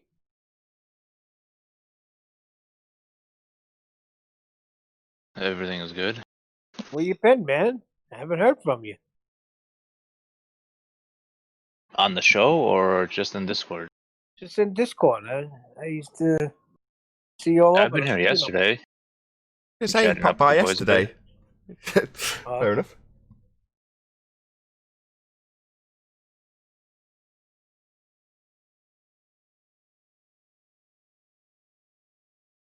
Just out of interest, QE, how long did when you started discussing Coriolis effect with cathexis, did he just instantly understand it, or was it something that you discussed with him and took him through? What was the score with cathexis and Coriolis, just out of interest? Didn't take him that long. I can remember it wasn't a struggle. It was a long time ago, man. I can't remember the details, but I know it. I didn't have to go over and over and over it. Maybe 2 times. It's interesting because to understand what Coriolis isn't actually complicated at all. It can be broken down quite simplistically, but to overcome the obfuscation battle of reference frames and detailing things that are effects of the projectile you might be observing to see Coriolis effect, to understand it at that level took me a long time. Well, it depends. I think it depends on how much BS you already have in your head about it. If you don't have too much BS in your head about it, then it's much easier. It's like the scientific method and science in general. Yeah, I totally agree. I was completely clear. I had no real conceptions of what Coriolis effect should or shouldn't be. You know, I vaguely covered it in one video once. I just kind of applied it to my real life. So when I heard the argument, I realized, okay, if 2 separate reference frames are required for this effect to happen, then yeah, you're right. Airplane flights would have to be either significantly short one way or almost impossible the other way. And yeah, I've but a lot so of many people... times between New York and Arizona and New York and California, and I just realized, like, holy shit, like, of course, if I'm flying to Arizona and the earth is spinning underneath me going the opposite direction, what the hell? Yeah, I should be in Arizona in like a half hour, an hour. You know, and that doesn't happen. As a matter of fact, the flight's usually shorter the other way. It's crazy. But a lot of people can't make the transition because that's a Coriolis cause argument. See, I know. That's the best part. Yeah, I know. But if you bring that up to a group of people and they're somewhat, how would you want to say, got diarrhea of the mouth, it'll take you at least an hour, 45 minutes to try to convince them that you're not really talking about the Coriolis effect. That throws them for a loop because you started with the Coriolis effect, but actually it's the Coriolis cause. I tend to stay away from that argument now out on the circuit because it can easily be obfuscated. I agree. Now, I'm not blowing my own horn, but that's what I'm saying. That's why I asked about cathexis. Sorry to interrupt you, Chocolate. That's specifically what I'm detailing. The way of stopping it being a subject that can be obfuscated. In other words, getting to the point where I can catch them in the obfuscation and bring it back on track. So it's 40 minutes of reiterating that we should be seeing things seem to drift. But that took ages. In other words, even understanding, well, my point, I'll just make it concise. Even if you understand implicitly what Coriolis effect is, you will still find yourself in the debate in the weeds with a fundy, no matter how well you understand it. Yep. Nathan? Yes, as Brian. long as you understand that Coriolis, from to experience that, it's an observation. It's nothing else. It has nothing to do with the projectile, the plane, whatever it is you're looking at.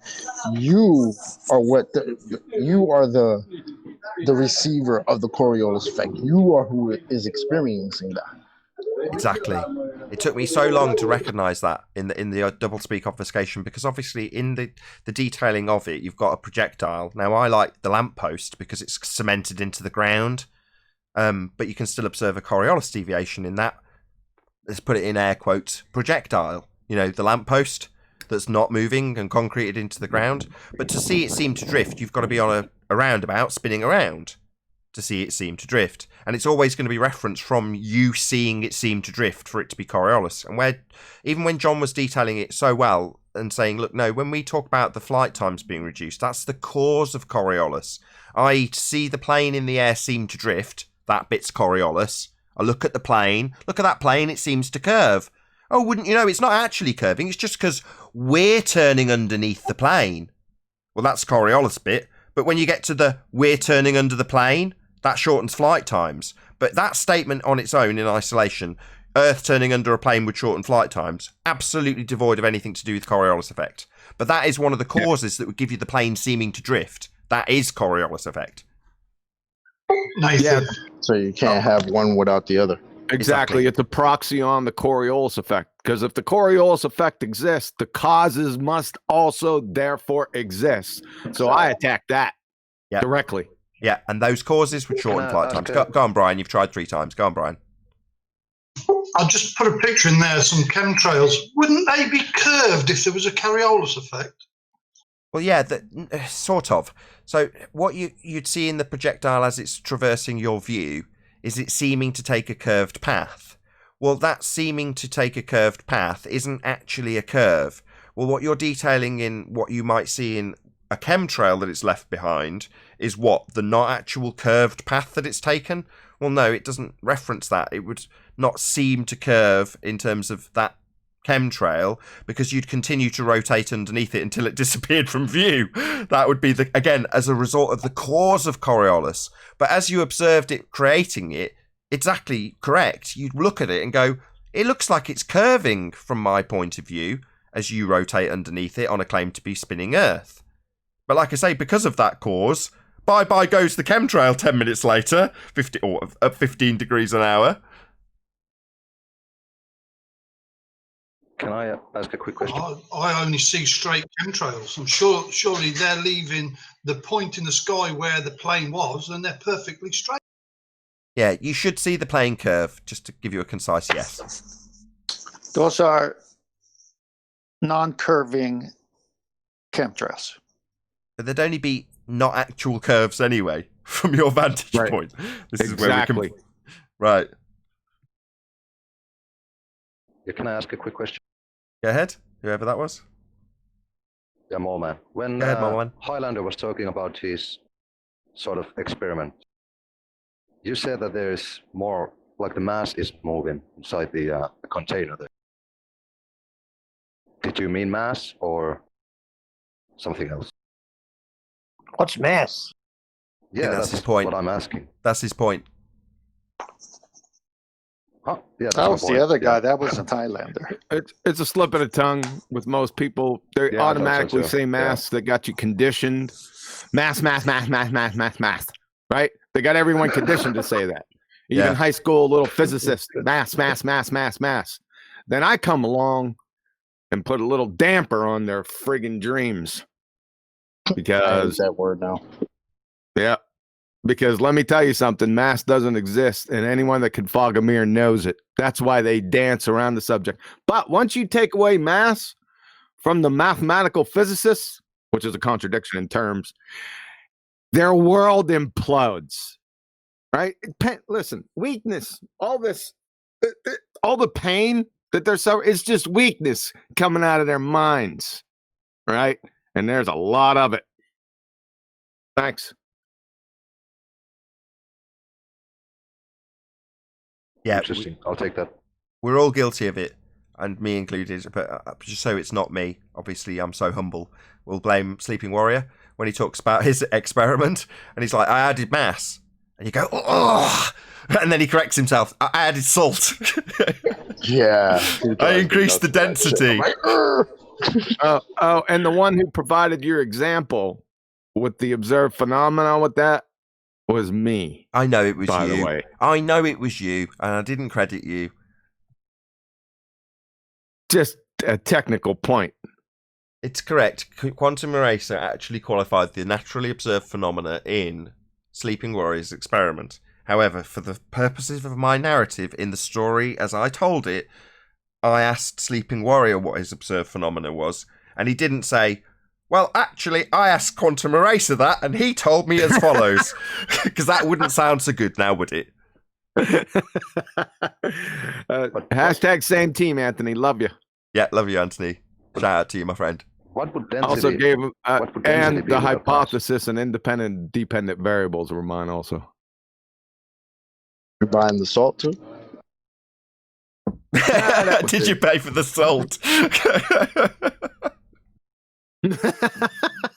Just keeping it real. Listen, I'm not trying to take his thunder. That's cool. Chocolate, he's doing it now. He's pouring salt on the wound. Actually, he didn't pay for the salt, but knowing Sleeping Warrior, he sent you an invoice, right? He sent me an invoice. Yeah, right. What would density be without mass? Density is mass over volume is just a convention that everyone made up, right? So within the convention, I have no problems if you want to dip your toe into what mass is. That's not a big issue. I do have a problem when you come outside your little conventions and make claims upon reality based on that convention. Then I'm there with the flamethrower. Follow? So is the Something like if you have a number Hold for on, everyone, mass be quiet. Stop. in Hold on. Right, that took a while for that to sink in for me personally, QE, right? And I know you can do this concisely, so if everyone will indulge QE and he'll indulge me for a moment, can you just explain what you mean when you say when you come outside of a convention, or what it means to be working within a convention? Can you just give that a bit more meat, please? Yeah, thanks, man. It's really early in the morning. I didn't expect to be quizzed. I'm sorry. Conventions are more or less agreements, and they're used for communication between us humans. We make them all the time. There's thousands, hundreds of thousands of conventions, metric system, taxonomic classification system. They use it for wavelengths of light, right? Well, these conventions within the borders are okay. They can call anything they want, but it's contrived, it's conjured, but it's used for communication. So when people are writing things in Europe, they're writing papers, writing books and stuff. Well, when they write something down, like the wavelength of light is 400 nanometers or micrometer, whatever it may be, you know exactly what they mean. Why? Well, because it's part of their convention, or everyone's convention, like the metric system, right? We got a meter, millimeter, kilometer, right? Everyone knows what that means if you're aware of the metric system. However, in some places, this is a good example, some places in the United States, you'll go, people, you say, well, how many meters away is that? And they'll look at you like you got 35 heads. That's what I mean. Because they don't know what you're talking about, because they're unaware of the convention. And when you bring something outside of that convention into reality, and that person right there isn't aware of your little conjured reality, then it makes no sense. It's incoherent. How about that? Perfect. You're going to really hate me now, though. Given that, given that you've just explained that, now to tag that on the end. Now, can you explain what an equivocation is, please? An equivocation fallacy? Yes, please, because it ties directly into a convention and an understanding of what that convention is when detailed. It's using two or more definitions for a single term in a single argument. So, back to mass. If you have this word being used and you have it qualified as it must be rigorously within the convention if you are utilising it correctly, what it actually is, it has an equivocation, i.e. it's being described as inertia and as mole. Or, to put it more accurately, the definition given for mass is both in line with the definition of inertia and the definition of mole. So, it's an equivocation fallacy. It's a convention that can be utilised so long as you're working within the convention, but ultimately it's so far removed that with specifically with mass that you end up with this bastardization and equivocation of this word that has no meaning but is useful within a certain convention.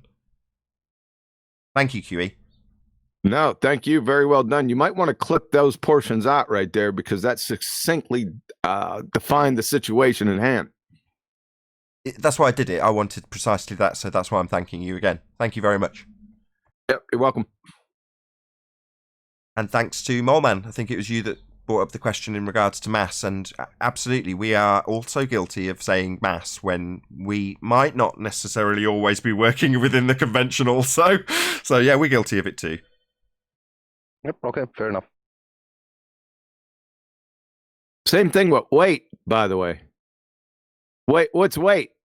Well, you're going to invoke mass and little g, right? I got something for you. What's mass and what's g? The tangled webs they weave. So I can't say massively anymore. Yeah, you can say it. Everyone knows what you mean. Are you kidding me? He won't let it go. He's got that one, and he's going to wear it out. Yeah, he is. Too funny. I'm a one-hit wonder. Why'd you let Zanuck go on so long? Hey, him and Chaiki, I already told the upper management about that nonsense. But hey, I'm only me. They're running the channel. It's not my channel, so I had to put up with that nonsense too. Friggin' morons. Hey, QE, was that in the arena? Yeah. Oh, okay. I'm gonna watch it on YouTube. Chaiki came in with his, there's curvature at 0.48 miles across the lake. Yeah. That was leveled. Chaiki puts everything into modus tollens now. Since I gave him the ballers a chainsaw, they're like 3 months old with it. They're chopping up their arms everywhere. Yeah, that's all they kept saying is modus tollens, modus.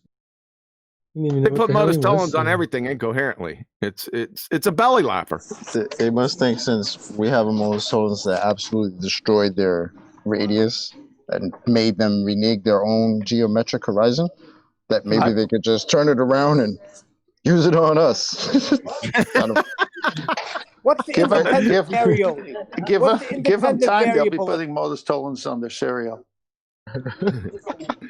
Oh, by the way, after the Jesse Kozlowski pummeling, I think this main surveyor guy, I think him and Jesse is joined at the hips. And they commented underneath the toe tag. And guess what their rebuttal was? Is that rhetorical? No. It isn't that angular relationships aren't needed because it's geometric. Nope. Nice. And anyone else? Any more guesses? I'm thinking. That's what they said. QE provided nice. You're chopping. You're right, whether you provided what? Hold on. What? Hold on 1 second. Having another go, Neil. You chopped off at the end. They said QE provided nice. Said he beat him. He can't do it. Said he's Discord never keeps lost. cutting him off. Guys, Keep cutting off at the last word, Neil. Yeah, the critical detail, Neil. Maybe say something afterwards. QE provided nice entertainment. That's what they said.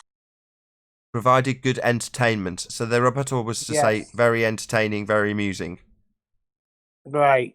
Oh my god. No, that's not it. Okay, let me end this quick. I'll go right underneath the video. You're gonna love this. Let me find them. From the Land Surveyor Reference Manual, a level surface is a curved surface. End of statement. Oh, wow. Right, That's even level better. is flat now, apparently. I mean curved. My god. It's bendizontal. It's levels curved. Yeah, it's circumdicular level. Bendizontal. Yeah, that's Bev's. I love that. That's Bev try thinking. Bendizontal. I That's what like his that, rebuttal Bev. I'm is. stealing that. What crap rebuttal? No straight lines in circumdicular geometry. Yeah, I should have known better. Hey, Did they quote a manual? Yeah. What manual would have that in it? The Geodetic Surveyor Handbook. Yes, from the land here, the Land Surveyor Reference Manual. I'll put it in Master B. That's bedtime reading for 10th man. Oh, once you said geodetic, I got it. Hey Brian, good to have you. Hey Nathan, hey everyone. Hello. Hey Brian. There it is, Nathan. If you want to put it up on the screen. Thanks. In Ballbusters. Yeah, that guy needs to lay off the Prozac and tap water, man. He's something else. Don't know where you've sent it, QE. I have got a couple of clips though. Did you want me to play these? You've obviously gone to the effort of trimming them out. What clips do you got? I got Choco and Nathan, and then something about us kissing, and top of the. No, that's for our own personal use. Oh right, what is it? What the fuck? Now I want to play it even more. I know what it is. I know what it is. Now you know what it is. Yeah. I'll ask Chocolate. Should I be I was playing it? I was cutting you off and you cursed me out. It's one of those days.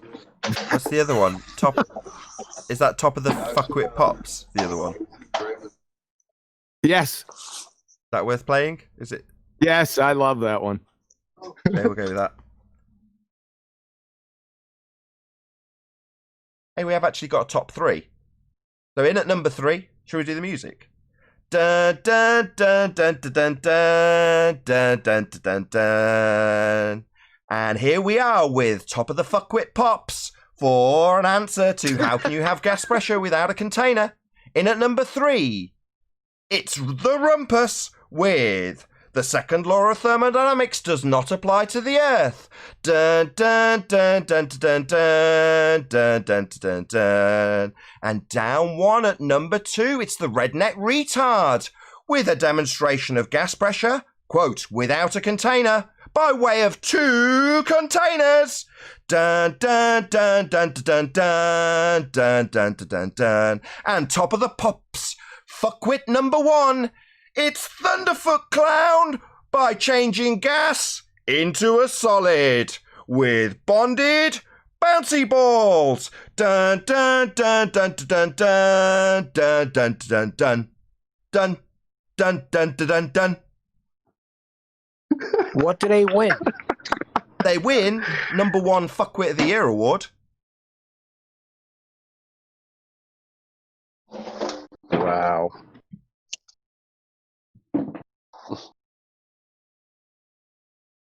Good stuff. I'm very modest. I heard.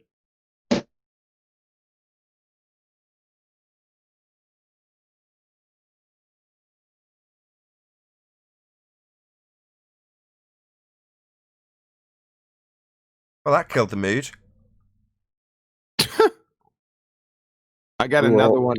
I got another not another audio clip, but I got another little topic that I'm running through the circuit. I'll let you know about it. It's pretty funny, and it's gonna oh boy, it's gonna have them up in arms because they're not agreeing with each other. I love it when that happens. Oh, Ace, there's a bit of a contradiction in the trenches. Yeah, it's from Negator's comment 3.5 years ago. Hey, George. Oh yeah. You wanna... oh, go on, tell us now. Yeah, remember I used to put that comment up. I got it screenshotted. Good thing I did because what the heck was his Specs channel? Spec took his channel down, and it was under Specs channel. So I screenshot because I thought it was friggin' massively hilarious, but it has deep ramifications for their little spin on there's no big difference between 760 torr and 10 to the negative 17 torr. Right with Charles Flat Earth Math. Hey, Charles, thanks a lot for getting everyone. You must have Jedi mind tricked these friggin' knuckle draggers, and they're starting to parrot this stuff that there's not that much difference between those two pressure levels. Ha! Thank you. Appreciate it. I remember. I thought that they're factors, so that mathematically a lot of difference. It's not factors; it's orders of magnitude. So, from memory, the quote was something along the lines of saying, "I don't know, 1/1000th of a millimeter is virtually no different to 1 millimeter or 1 millimeter." Yeah. It's exactly this. Negator. That's like saying 0.00000000000000000000000000000000000000000000000000000000000000000000000000000000000000000000000000000000000000000000000000000000000000000000000000000000000000000000000000000000000000000000000000000000000000000000000000000000000000000000 It's a minuscule difference. End of. Wow. So I got him up against the wall because I'm putting it to every baller I know, right, in the arena. And there's some dissent. That got shot down hard. Just in case anybody, yesterday. just using his description though, just so anybody doesn't, if anyone's like, I don't follow, what's the big deal? So if you went in and you went into a microscope shop and said, I want to buy a microscope that can look at this level. I want to see something that's maybe a millimeter big, look much more detailed, right? And then you give them the number that Negator X gave them and say, right, well, there's not much difference to see at that scale, right? Surely it's the same price to look at 0.000000000000000000000000003 millimeters. That's easy, right? Not much difference. Okay. Yeah. Here's the way I play it. Because that number is 3 times 10 to the negative 23 millimeters. So I say, how many 3 times 10 to the negative 23 millimeter widgets can fit inside that 1 millimeter space? A lot of zeros. That's a lot of zeros. It's a big number. That's a very big number. But yeah, they don't understand orders of magnitudes, and it's because when we're talking about a differential, that it doesn't even involve a vacuum. So the difference between a tire pressure and atmospheric pressure, for the sake of argument, entropy still increases, the gas still fills the space if you press the valve, right? Well, then when you compare that to 10 to the minus 17 torr, it's just so the difference between those two states is what's the terminology? Oh yeah, orders of magnitude. Yeah. Thanks, Charles. Appreciate that. Can you have another show and get a whole bunch of ballers over there with you, and then send them out into the countryside? We'll get the blind sniper. He can even hit them. Wait, Charles Flat Earth Math, the guy with math in his name, didn't get this fundamental thing right?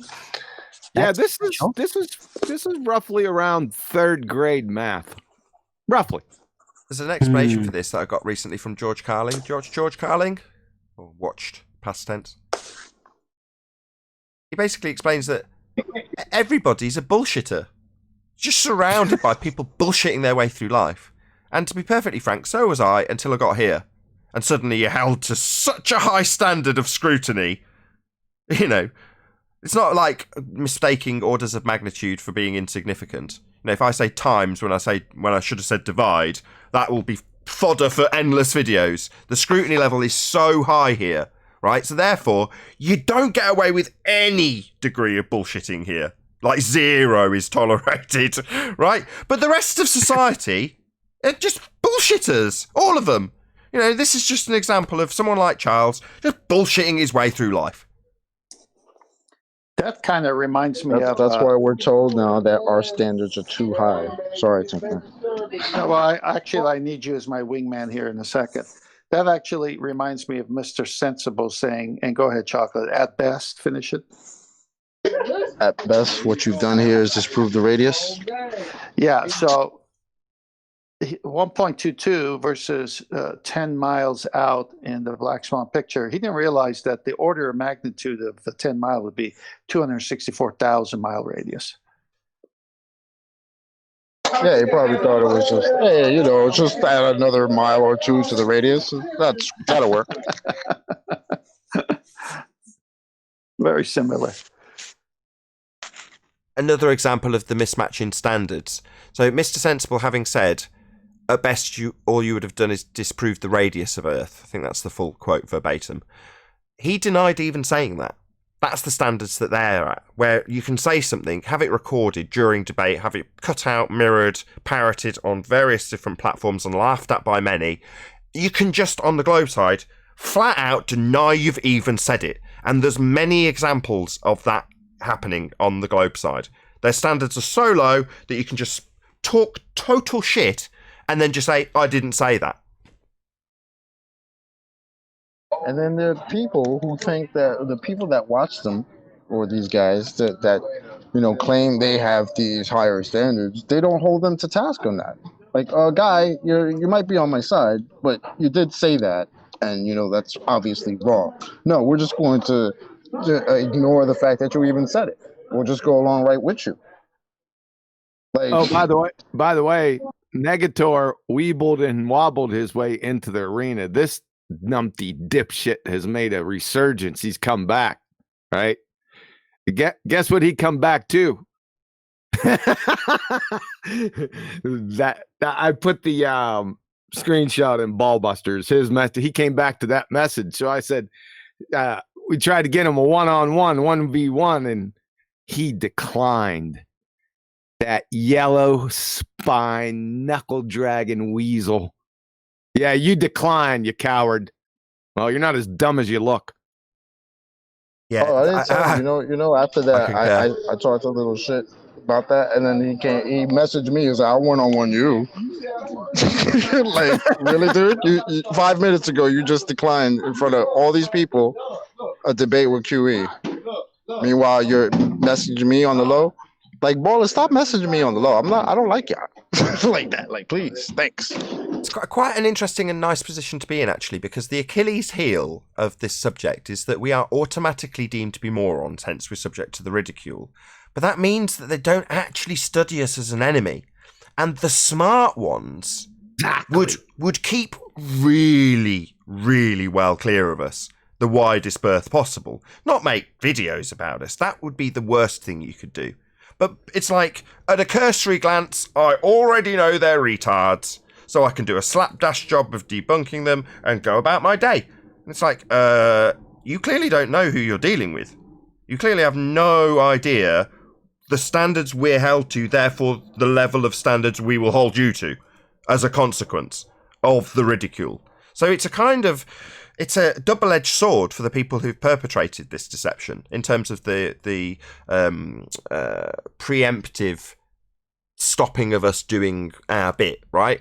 The ridicule, the automatic ridicule. It leaves the disparity of standards really high. And suddenly you end up with people who think they're in a really comfortable position. The PhDs is the best example. Well, I know, PhD, right? Suddenly they have they're shell-shocked at the end of their experience with us. Yes. Oh, perfect example. Like a certain spoiler, who decided, oh, let's all laugh at the flat earthers on Nathan's show that say water vapor is a gas. Yeah. Right? Hold on. Oh, what a nice overlap. Another example, coincidentally, with a claim to be professor, I just call him just Phil Bell, but who works in hydrology, who spent 3 solid days laughing about how stupid it was to assert that water vapour is gas, as we assert correctly. Now, they all thought that was funny. With us making reaction videos and pointing out how stupid they were, they doubled down and tripled down and quadrupled down for days on end. Well, the end result of that was Phil Bell denied he said it. I kid you not. Yep. Yep. He even threatened me with litigation. And then later, I'm sorry, so one of my coworkers started talking. I couldn't finish my point. So then the culmination of that is he writes in the Arita text message, oh, I own this water gas thing. I only thought that for a day or two. That's the only thing you got me on. Like, what? Why did you think that at all? I haven't thought that since 4th grade, bro. Hey, now make sure you got it right, because that wasn't Phil Belland. That was Sean the Crackhead Hawkins. Yeah, that was Sean. Yeah. That's Sean Hawkins. I was unfortunate enough to be subject to 10th Man's interactions with Sean the Crackhead Hawkins. My God. Really? Well, 10th Man brought it up on yesterday's show, and I went and had a look because he obviously suggested that his efforts were not scrutinised, but at least viewed. So I did. And he's a waste of skin. You know what Sean Hawkins is like. He's a complete Dumbo. You know what that crayon muncher does? He's got this angles to Polaris disease, right? What he does is he's got his little graph or whatever he does. I don't even know what the hell he's doing, but he goes around and says, you explain it. What a numpty. I you know what? In fact, I have a little taping of that nonsense. Wonder what I might do something with that. I don't know. But do they it just makes me sigh. So they're using a burden of proof reversal fallacy, whereas if they were to actually claim it as proof of anything, they'd be utilising the R value. So it's just a burden of proof reversal fallacy, just flat out. What does this prove? Yeah, but they don't do anything in reality. They just make a graph or a diagram. Remember we went over this on Silly Spinning Ball or Arguments on Ballbusters? Remember that, and Rumpus fell into this too on the same show, where I gave the criterion for the proof of that. Remember, each step you got to have, the built-in refractometer with the sextant along with the calibration certificate. Then you have to go. We need to actually see you make the measurement not with Polaris 9 degrees above your head, and then we need 5 other measurements 69 miles away, with one including the equator. Remember that? Yeah, very much so. It's one of those like the Isle of Man things that we've challenged him to do, that he said he would do. It was actually me that laid down the challenge, because he was doing the exact same thing with a burden of proof reversal fallacy. You can do this yourself, is how Rumpus slightly more smartly phrases it. Yeah. So they just make crayon drawings and say, look, can you explain that? Yeah. And if you can't crayon. And if you can't explain it, we live on a globe. Yeah, offered up with a false dichotomy at the end to top it off. Nice little cherry on top. You explain this with my burden of proof reversal fallacy. When you fail to explain something you've never made a claim about and is depicted here by my cartoon, if you fail, my alternative model yet to be mentioned will be held up in glory because you failed to claim and prove something you've yet to claim or have ever claimed. And I'm actually making a weak example that needs R if I were to utilise it to prove my globe. That's a very long way of saying a load of fallacy. Yeah. The funny part is that they think it's legitimate. It's not funny. It's really scary. So Nathan, did you listen to that show? Yes, I did. Okay, so just as a roundup, Sean and I were talking about the radius and the black swan, and I brought up the modus tollens, and he wanted to go to refraction. And I said, in due time, but refraction isn't in the modus tollens. And I posted the modus tollens and I read it. And then he said, all horizons. And I said, no, you're not reading it. It said every horizon. There's only one horizon. Horizon distance measurement. Right, yeah, let me get there. So I kept them on that.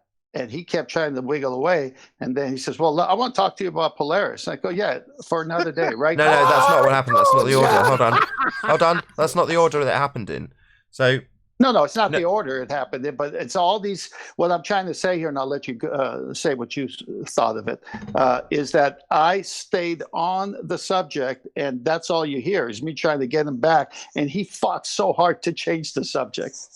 Well, yes, precisely. So you corrected him on his modus tollens, and then he segued into saying that part of the modus tollens included refraction. And all you got from these incorrect assertions was you trying desperately to correct him and getting exasperated without causing offence, because it is exasperating. But you trying to say, no, it doesn't include refraction, and him talking through you saying, no, you're not letting me explain, etc., etc. And when he does explain, he goes on to detail how in a separate part of the presentation. Now, I'm saying this with my clenched fists, because what he's actually doing is saying, I'm going to interrupt you continually, and eventually you will let me cherry pick a completely different part of the presentation and inject it into a very isolated logical consistency that's detailed and specific. So let me interrupt you constantly. I need to cherry pick, is what he basically did. What a piece of shit. Well, he tried. I wouldn't let him. When I was debating blue marble science, the atmosphere is a gas argument came up, and I was talking about how air is a gas, and I can't remember exactly what the point was, but in the chat, Sean wrote in, Jose, no, it's a vapor or a steam, right? He wrote in response to what we're talking about, to do with water becoming a gas.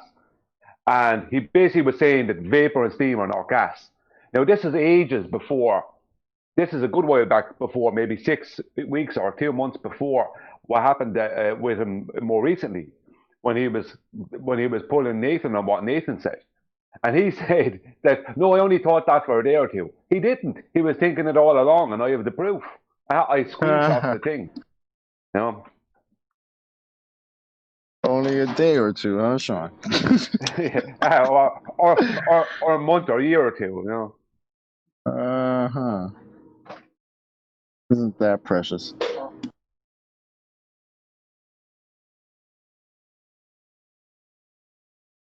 Forget that you've debunked our radius. Let's talk about Polaris. So stupid. Yeah, he took back when the first ever presentation I ever did was on Ranties, say 2 years ago or more now, and I brought up something about the EQ mount telescope, about it debunking out rotation, which it does, but he absolutely lost it. He was losing the skull in the chat. He kept coming into Ranty, spamming him, saying he wants to have a private or one-on-one with me, and day and then after the presentation, and then when I didn't do that, he wanted me to go straight away from Ranty's to some other hangout that he was going to put together and have a big one-on-one with me about the EQ mount telescope. It's like, it was all because what I said was just logic. All you have to do is look at how it works, and you see it, and you see what it does and what it doesn't do. And he just couldn't handle it. Who are you talking about? What's wrong with that guy? That guy needs to just... About? Sean Hawkins, the crackhead. What's wrong with that guy? That guy, you know what you need to do? Stop worrying about us. Go clean your house or something. Figure out that water vapor is a gas. Go clean your room. Go clean your room. Because you're doing hangouts. You look like a hoarder. Look like you smoke crack. Not good, bro. Not a good look. Work it out. Yeah, you should keep the camera off.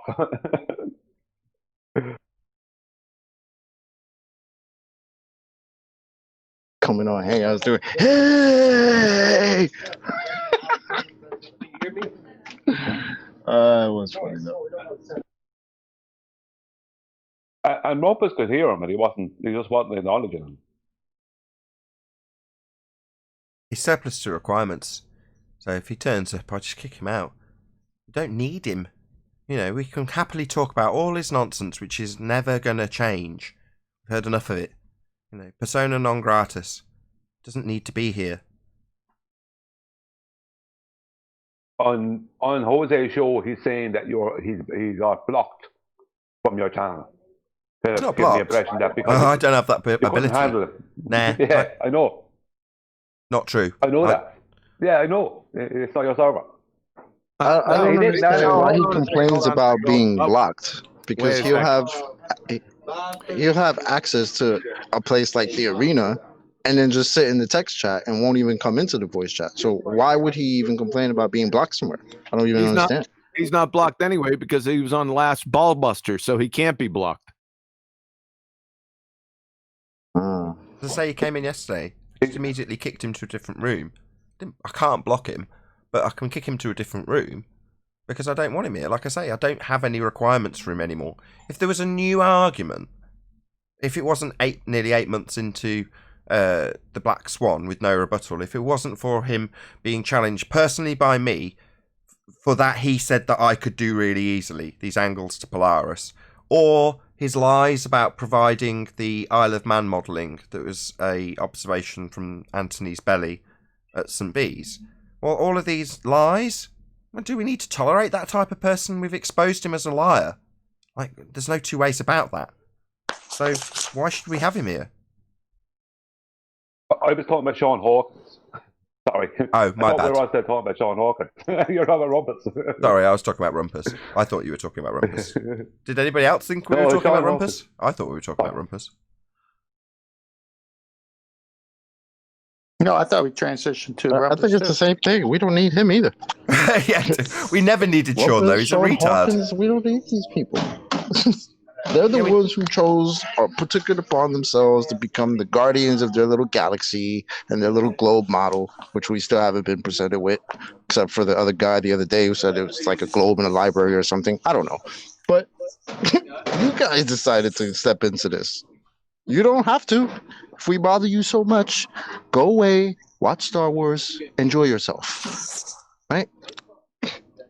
Don't worry about us little flat earthers. And then you want to start laughing at us about water vapors, gas. Look at them.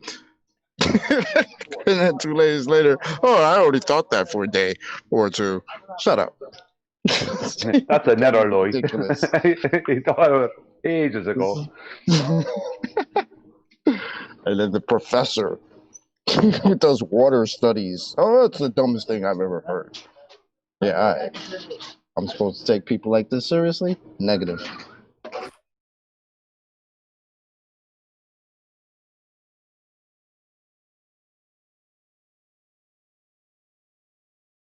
Sean Hawkins only shouts at you anyway. That's why he comes in and starts shouting straight. He comes in and starts getting smart, and then when someone tells him something that he's not expecting, like a very logical point, let's just say, something that he should have used his own logic to figure out, he just starts shouting then.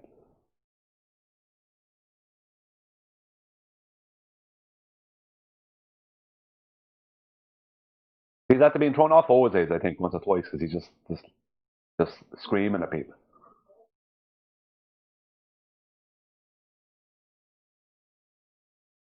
All that crayon muncher does right now, not Sean Hawkins, but Jose JG retard.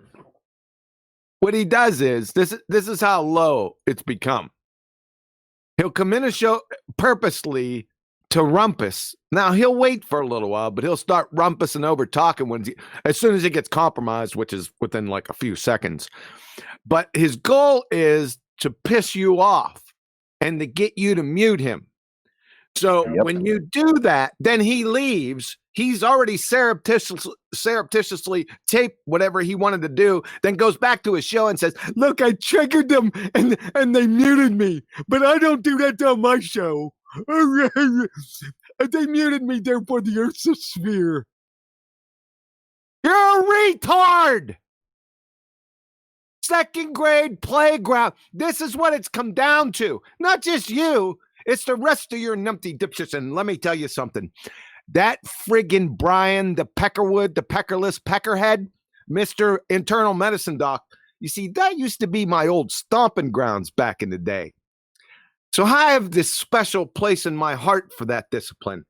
I'm coming after. I almost had your dumb ass too. If Gem Panda, Mr. Natural Birds Humping Experiment, wouldn't have muted me within 15 seconds. You little weasel. Brian Peckerless, the Peckerhood Peckerhead. Me and you. Clown! Thank you. Probably a good time to plug the globeterminator.com because, you know, they've got their downloadable QE plugin. I would say just go to the Crayon Muncher one and download that one. It works really well. I listened to some of Jose's show yesterday, and Brian Leakey, I think, was on it. And he was the only flat earther, I think, at the time in there. And one of the ballers, I don't know who it was, said that they were talking about observations. And Brian Leakey was talking about the Rayleigh criterion. And one of the ballers said, now I don't know how true this is, but it doesn't seem correct to me, that the Rayleigh criterion is taken in a 360-degree radius. And I'm like, the Rayleigh criterion came from looking through a microscope. So that was the origin of it, if I'm correct. And if you go to an optician's and you look straight ahead, you're shown a chart on the wall straight ahead. And it gets to a point where you can't see the letters or numbers because they've gotten too small. So you can't decipher them. That's also the diffraction then. So I don't know what he's talking about. And, you know, Jose got bored of me putting in things in the chat saying, what's this about? What's that about? Or this person's wrong about this and this person's wrong about that. And instead of pulling the people up on it, he just sent a link, you know what I mean, for me to join. It's like, I'm not coming in to join. You know, these people are wrong. You know, it could be at that all day, like, with them. But I don't have 26. Has anyone ever heard of? Go on, sorry. Yeah, I already put Peckerless Peckerwood inside the audio there, Nathan, if you want to run it. I'll just wait for Brian to finish. Go ahead, Brian. I thought you had. Sorry. Yeah, sorry, Nathan. Has anyone ever heard of the Rayleigh criterion being basically being observed, or has to be observed in a 360-degree view? What? Something to do with true. This is what someone on Jose said yesterday to Brian Leakey.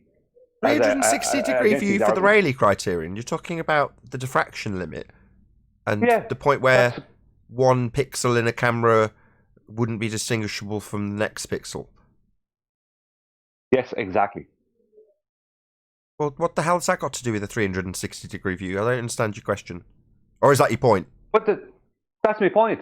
That's my point. This is what one of the ballers said on Jose's. And I sent in a thing to Jose on chat saying, Jose, that he has to support that, because that's not correct. And I said, look at an optician's eye chart. You know, when you go for an eye exam, you're shown all the letters and numbers getting smaller, and it gets to a point where you can't decipher. They have things so small you can't decipher what they are. Yeah, back to my point about George Carling made. So we're surrounded by bullshitters that just make shit up. Yeah, exactly. Right, let's play Brian Peckerwood clip. June 2020. This is going to be a collage of pretender clown numpty dipshits. Leading off the pack is Brian Peckerwood, the Peckerhead, a self-professed internal medicine doc. Science is not determining cause and effect. Science is the process by which you determine relationships. It doesn't have to be entirely causal. And you can build correlations. Correlations often are good enough. You do not have, it is not something to where you say, oh, X always does Y. That's not the way science works. Stop with that nonsense. So, Peckerhead says, science is not cause and effect. Then he says science doesn't have to be entirely causal. Number 1, law of non-contradiction violation, peckerhead. And number 2, science is entirely and solely cause and effect. You want to know why? It's based on experiment and experiment alone. And before you have an experiment, you have to have a hypothesis.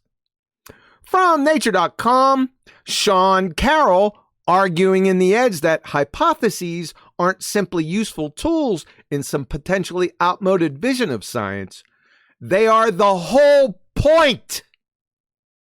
From Lowell C., becoming a successful scientist, Cambridge University, a scientific hypothesis is based on cause and effect reasoning. A scientific hypothesis does not merely state X and Y may be related, but explains why they are related. We'll get back to that one here shortly. From Drexel University, the scientific method is hypothesis-driven. One makes an educated guess to explain a cause and effect relationship. From Chemistry About, Anne-Marie Helmstein, PhD, Biomedical Sciences, a hypothesis is an educated guess based on observation. It's a prediction of cause and effect. Next, from Brian Peckerwood, the Peckerhead, correlations are good enough. From Cornell University, epidemiological studies can never prove causation. That is, it cannot prove that a specific risk factor actually causes the disease being studied. Epidemiological evidence can only show that this risk factor is correlated with a higher incidence of disease in the population exposed to that risk factor. The higher the correlation, the more certain the association. But it cannot prove causation. And finally, from the Peckerless, Peckerwooded Peckerhead, says, science is not X always does Y. Stop with that nonsense. Priceless, man. Thank you. Literally. You literally stepped into a friggin' dumpster fire. Again, from Lowell C., becoming a successful scientist, Cambridge University, a scientific hypothesis is based on cause and effect reasoning. A scientific hypothesis does not merely state X and Y may be related, but explains why they are related.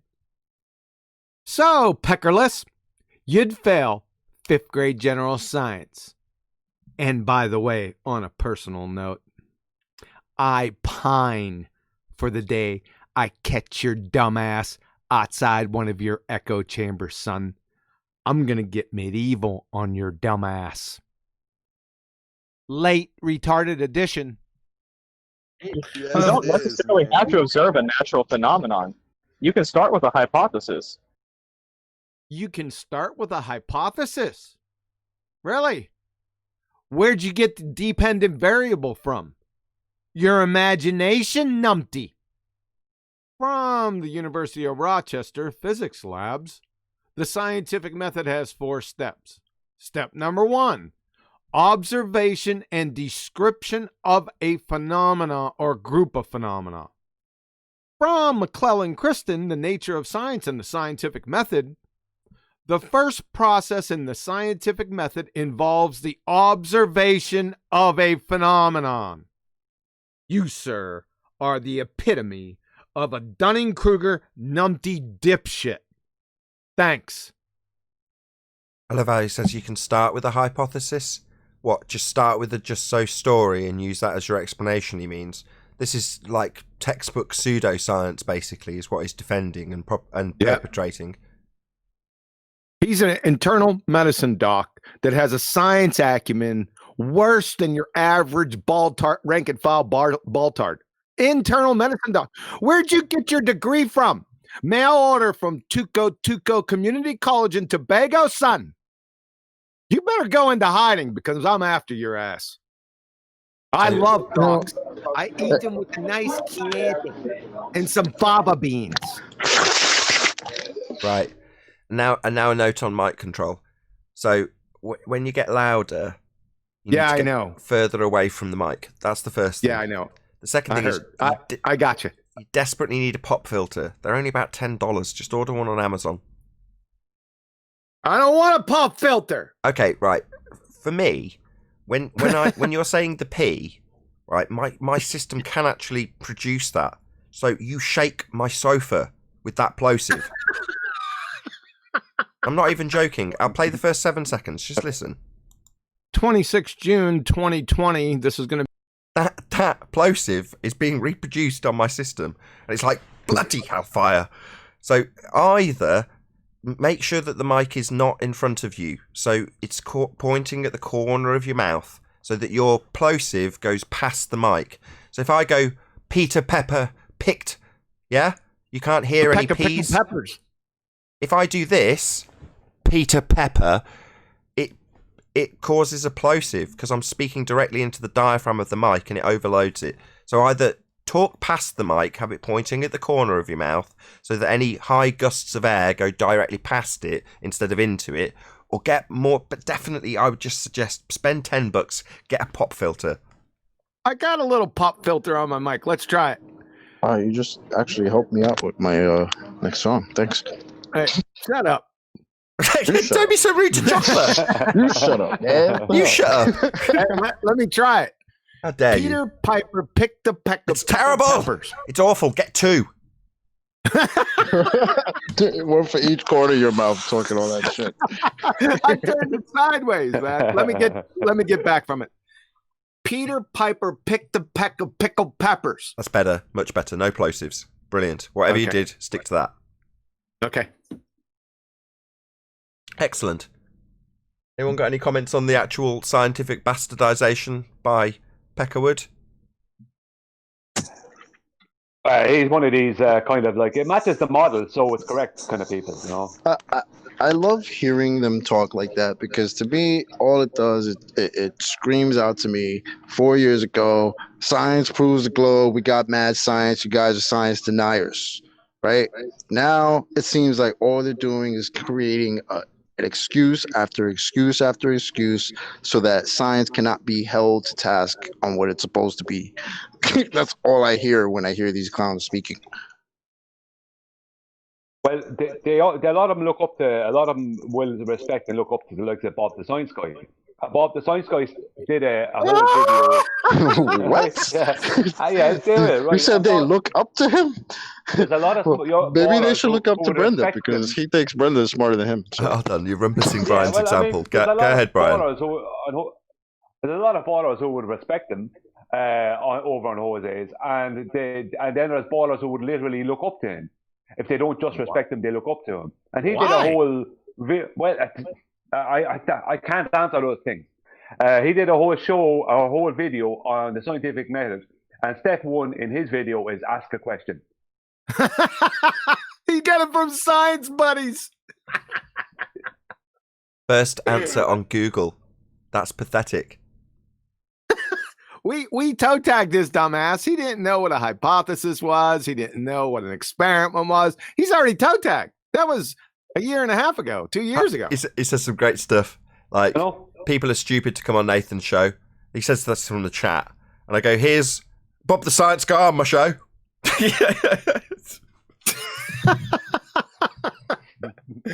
Oh, boy. Yeah. Well, Brenda's smarter than he is. That's what he said. Oh, those two kissing each other's ass was hysterical. You want that one? Oh, that was brilliant. You used some beautiful English. You just went along with the yeah. Oh, I won't ruin it. Fist out of nothing. Yeah, but don't ruin it. Don't ruin it. Because this, like I say, the way you describe the from some total non sequitur to an agreement from the other party is just to hear it is beautiful. And you describe it with some words that I can't recall, and I can't wait to hear them spoken again because you just sum it up beautifully. Oh, here it is. Here we go. Beavis and Butthead, December 2019. What errors did you make? No, I Yeah. thought you were flipping brilliant. Oh, I thought okay. you did a fantastic job. Well, Your analogy of a fist appearing out of nothing, just that was just sheer poetry. I mean, I'd like to use that someday. I want to quote you on that. That's fantastic. Yeah, that's fine. Bob, you think that her appeal to a fist appearing out of nothing is poetry and fantastic? Oscar Wilde, eat your heart out, eh? Bob, are you snorting LSD-laced shrooms and chasing them with Grandpa's cough medicine again? But And this I is just my want to make field, by the way. yeah. Well, I think that everything I said is pretty much high school, if not undergraduate level understanding of the current level of science. So a fist appearing out of nothing is high school and or undergraduate understanding of the current level of science? I think you're overshooting a skosh. This is without a doubt a 5-alarm, full tackle, paddy wagon, horse tranquilizer, straitjacket, rubber room, emergency lobotomy. For the both of you. And you're discussing quantum physics with somebody who doesn't understand that a force has to act on a pencil for it to hit the ground. How did it know to be food? What did you, huh? What? How does the pencil know to be food?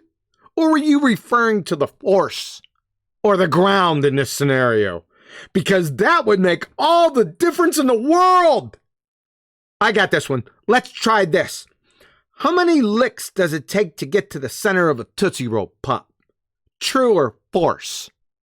You two bozos better hope a mental health professional isn't listening in on this. I know that for a fact. How did it know to be food? What on earth?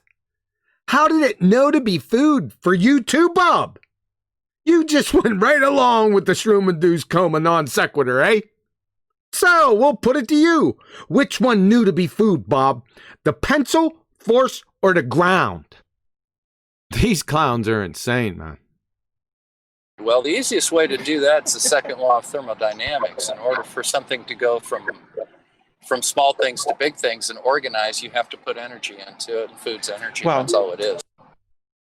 So in order for something to go from small things to big things and to organize, you have to put energy into it, eh? Firstly, you seem to be having some issues with singular versus plural. Something is singular, Bob. Something doesn't go from something to small things unless you chop that something up.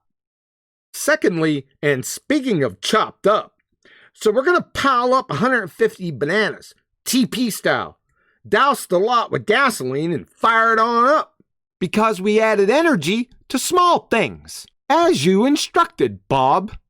According to you, Bob, we'll get an organized big thing out of that. What do you think we'll get, Bob? I bet it'll be more substantive than the horse shit between your ears. I know that for a fact. Anyway, Bobby, I appreciate it because you know that my basic orientation to a lot of the people in here, there are people in here with real engineering and scientific degrees, which I don't have, but I do talk a lot. So You're smarter than I am. I always check with people that I feel know more than I do to make sure that I'm not screwing up. And I am open to being corrected Well, you're smarter than I am on this. by other The only- people. Oh, really? So, Mrs. Observed Phenomena, shoe. Hypothesis, it's a shoe.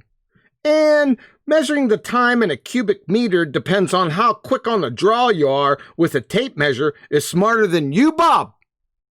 You see, what we have here, including these two knuckle-draggers, are hordes of delusional, clinical-level, Dunning-Kruger, mindless Wiki-Discover channel parroting, pretender clown Muppets that best-case scenario should be picking up cans along the side of the road, supervised but they're out here posturing and pontificating on topics that would make actual 5th grade general science graduates blush. Listen, fellas, you two bozos, I'd suggest getting on your knees right now and start praying ceaselessly, giving thanks to the rocks, pond scum, whatever, for the autonomic nervous system. Because if you had to think to breathe, you'd be in big trouble! And on that Schum-induced coma non sequitur, I'm going to say a huge, massive, enormous thank you to both Discord and G Plus panels for making today's after show possible. And of course, a massive thank you to all of you in either Nathan Oakley 1980 or Nathan Oakley Premiering streams for hopefully smashing the super chat, liking, commenting, sharing, subscribing, and all that good stuff. Be sure to check out nathanoakley.com and the Flat Earth Debate Forum to keep up to date with the community debate. I've been Nathan Oakley, and I'll see you all in the next video.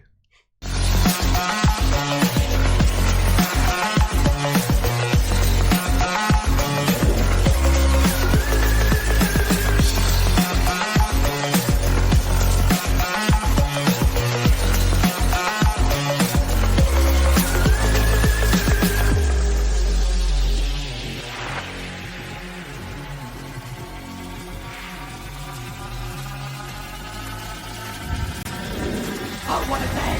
What a lovely day!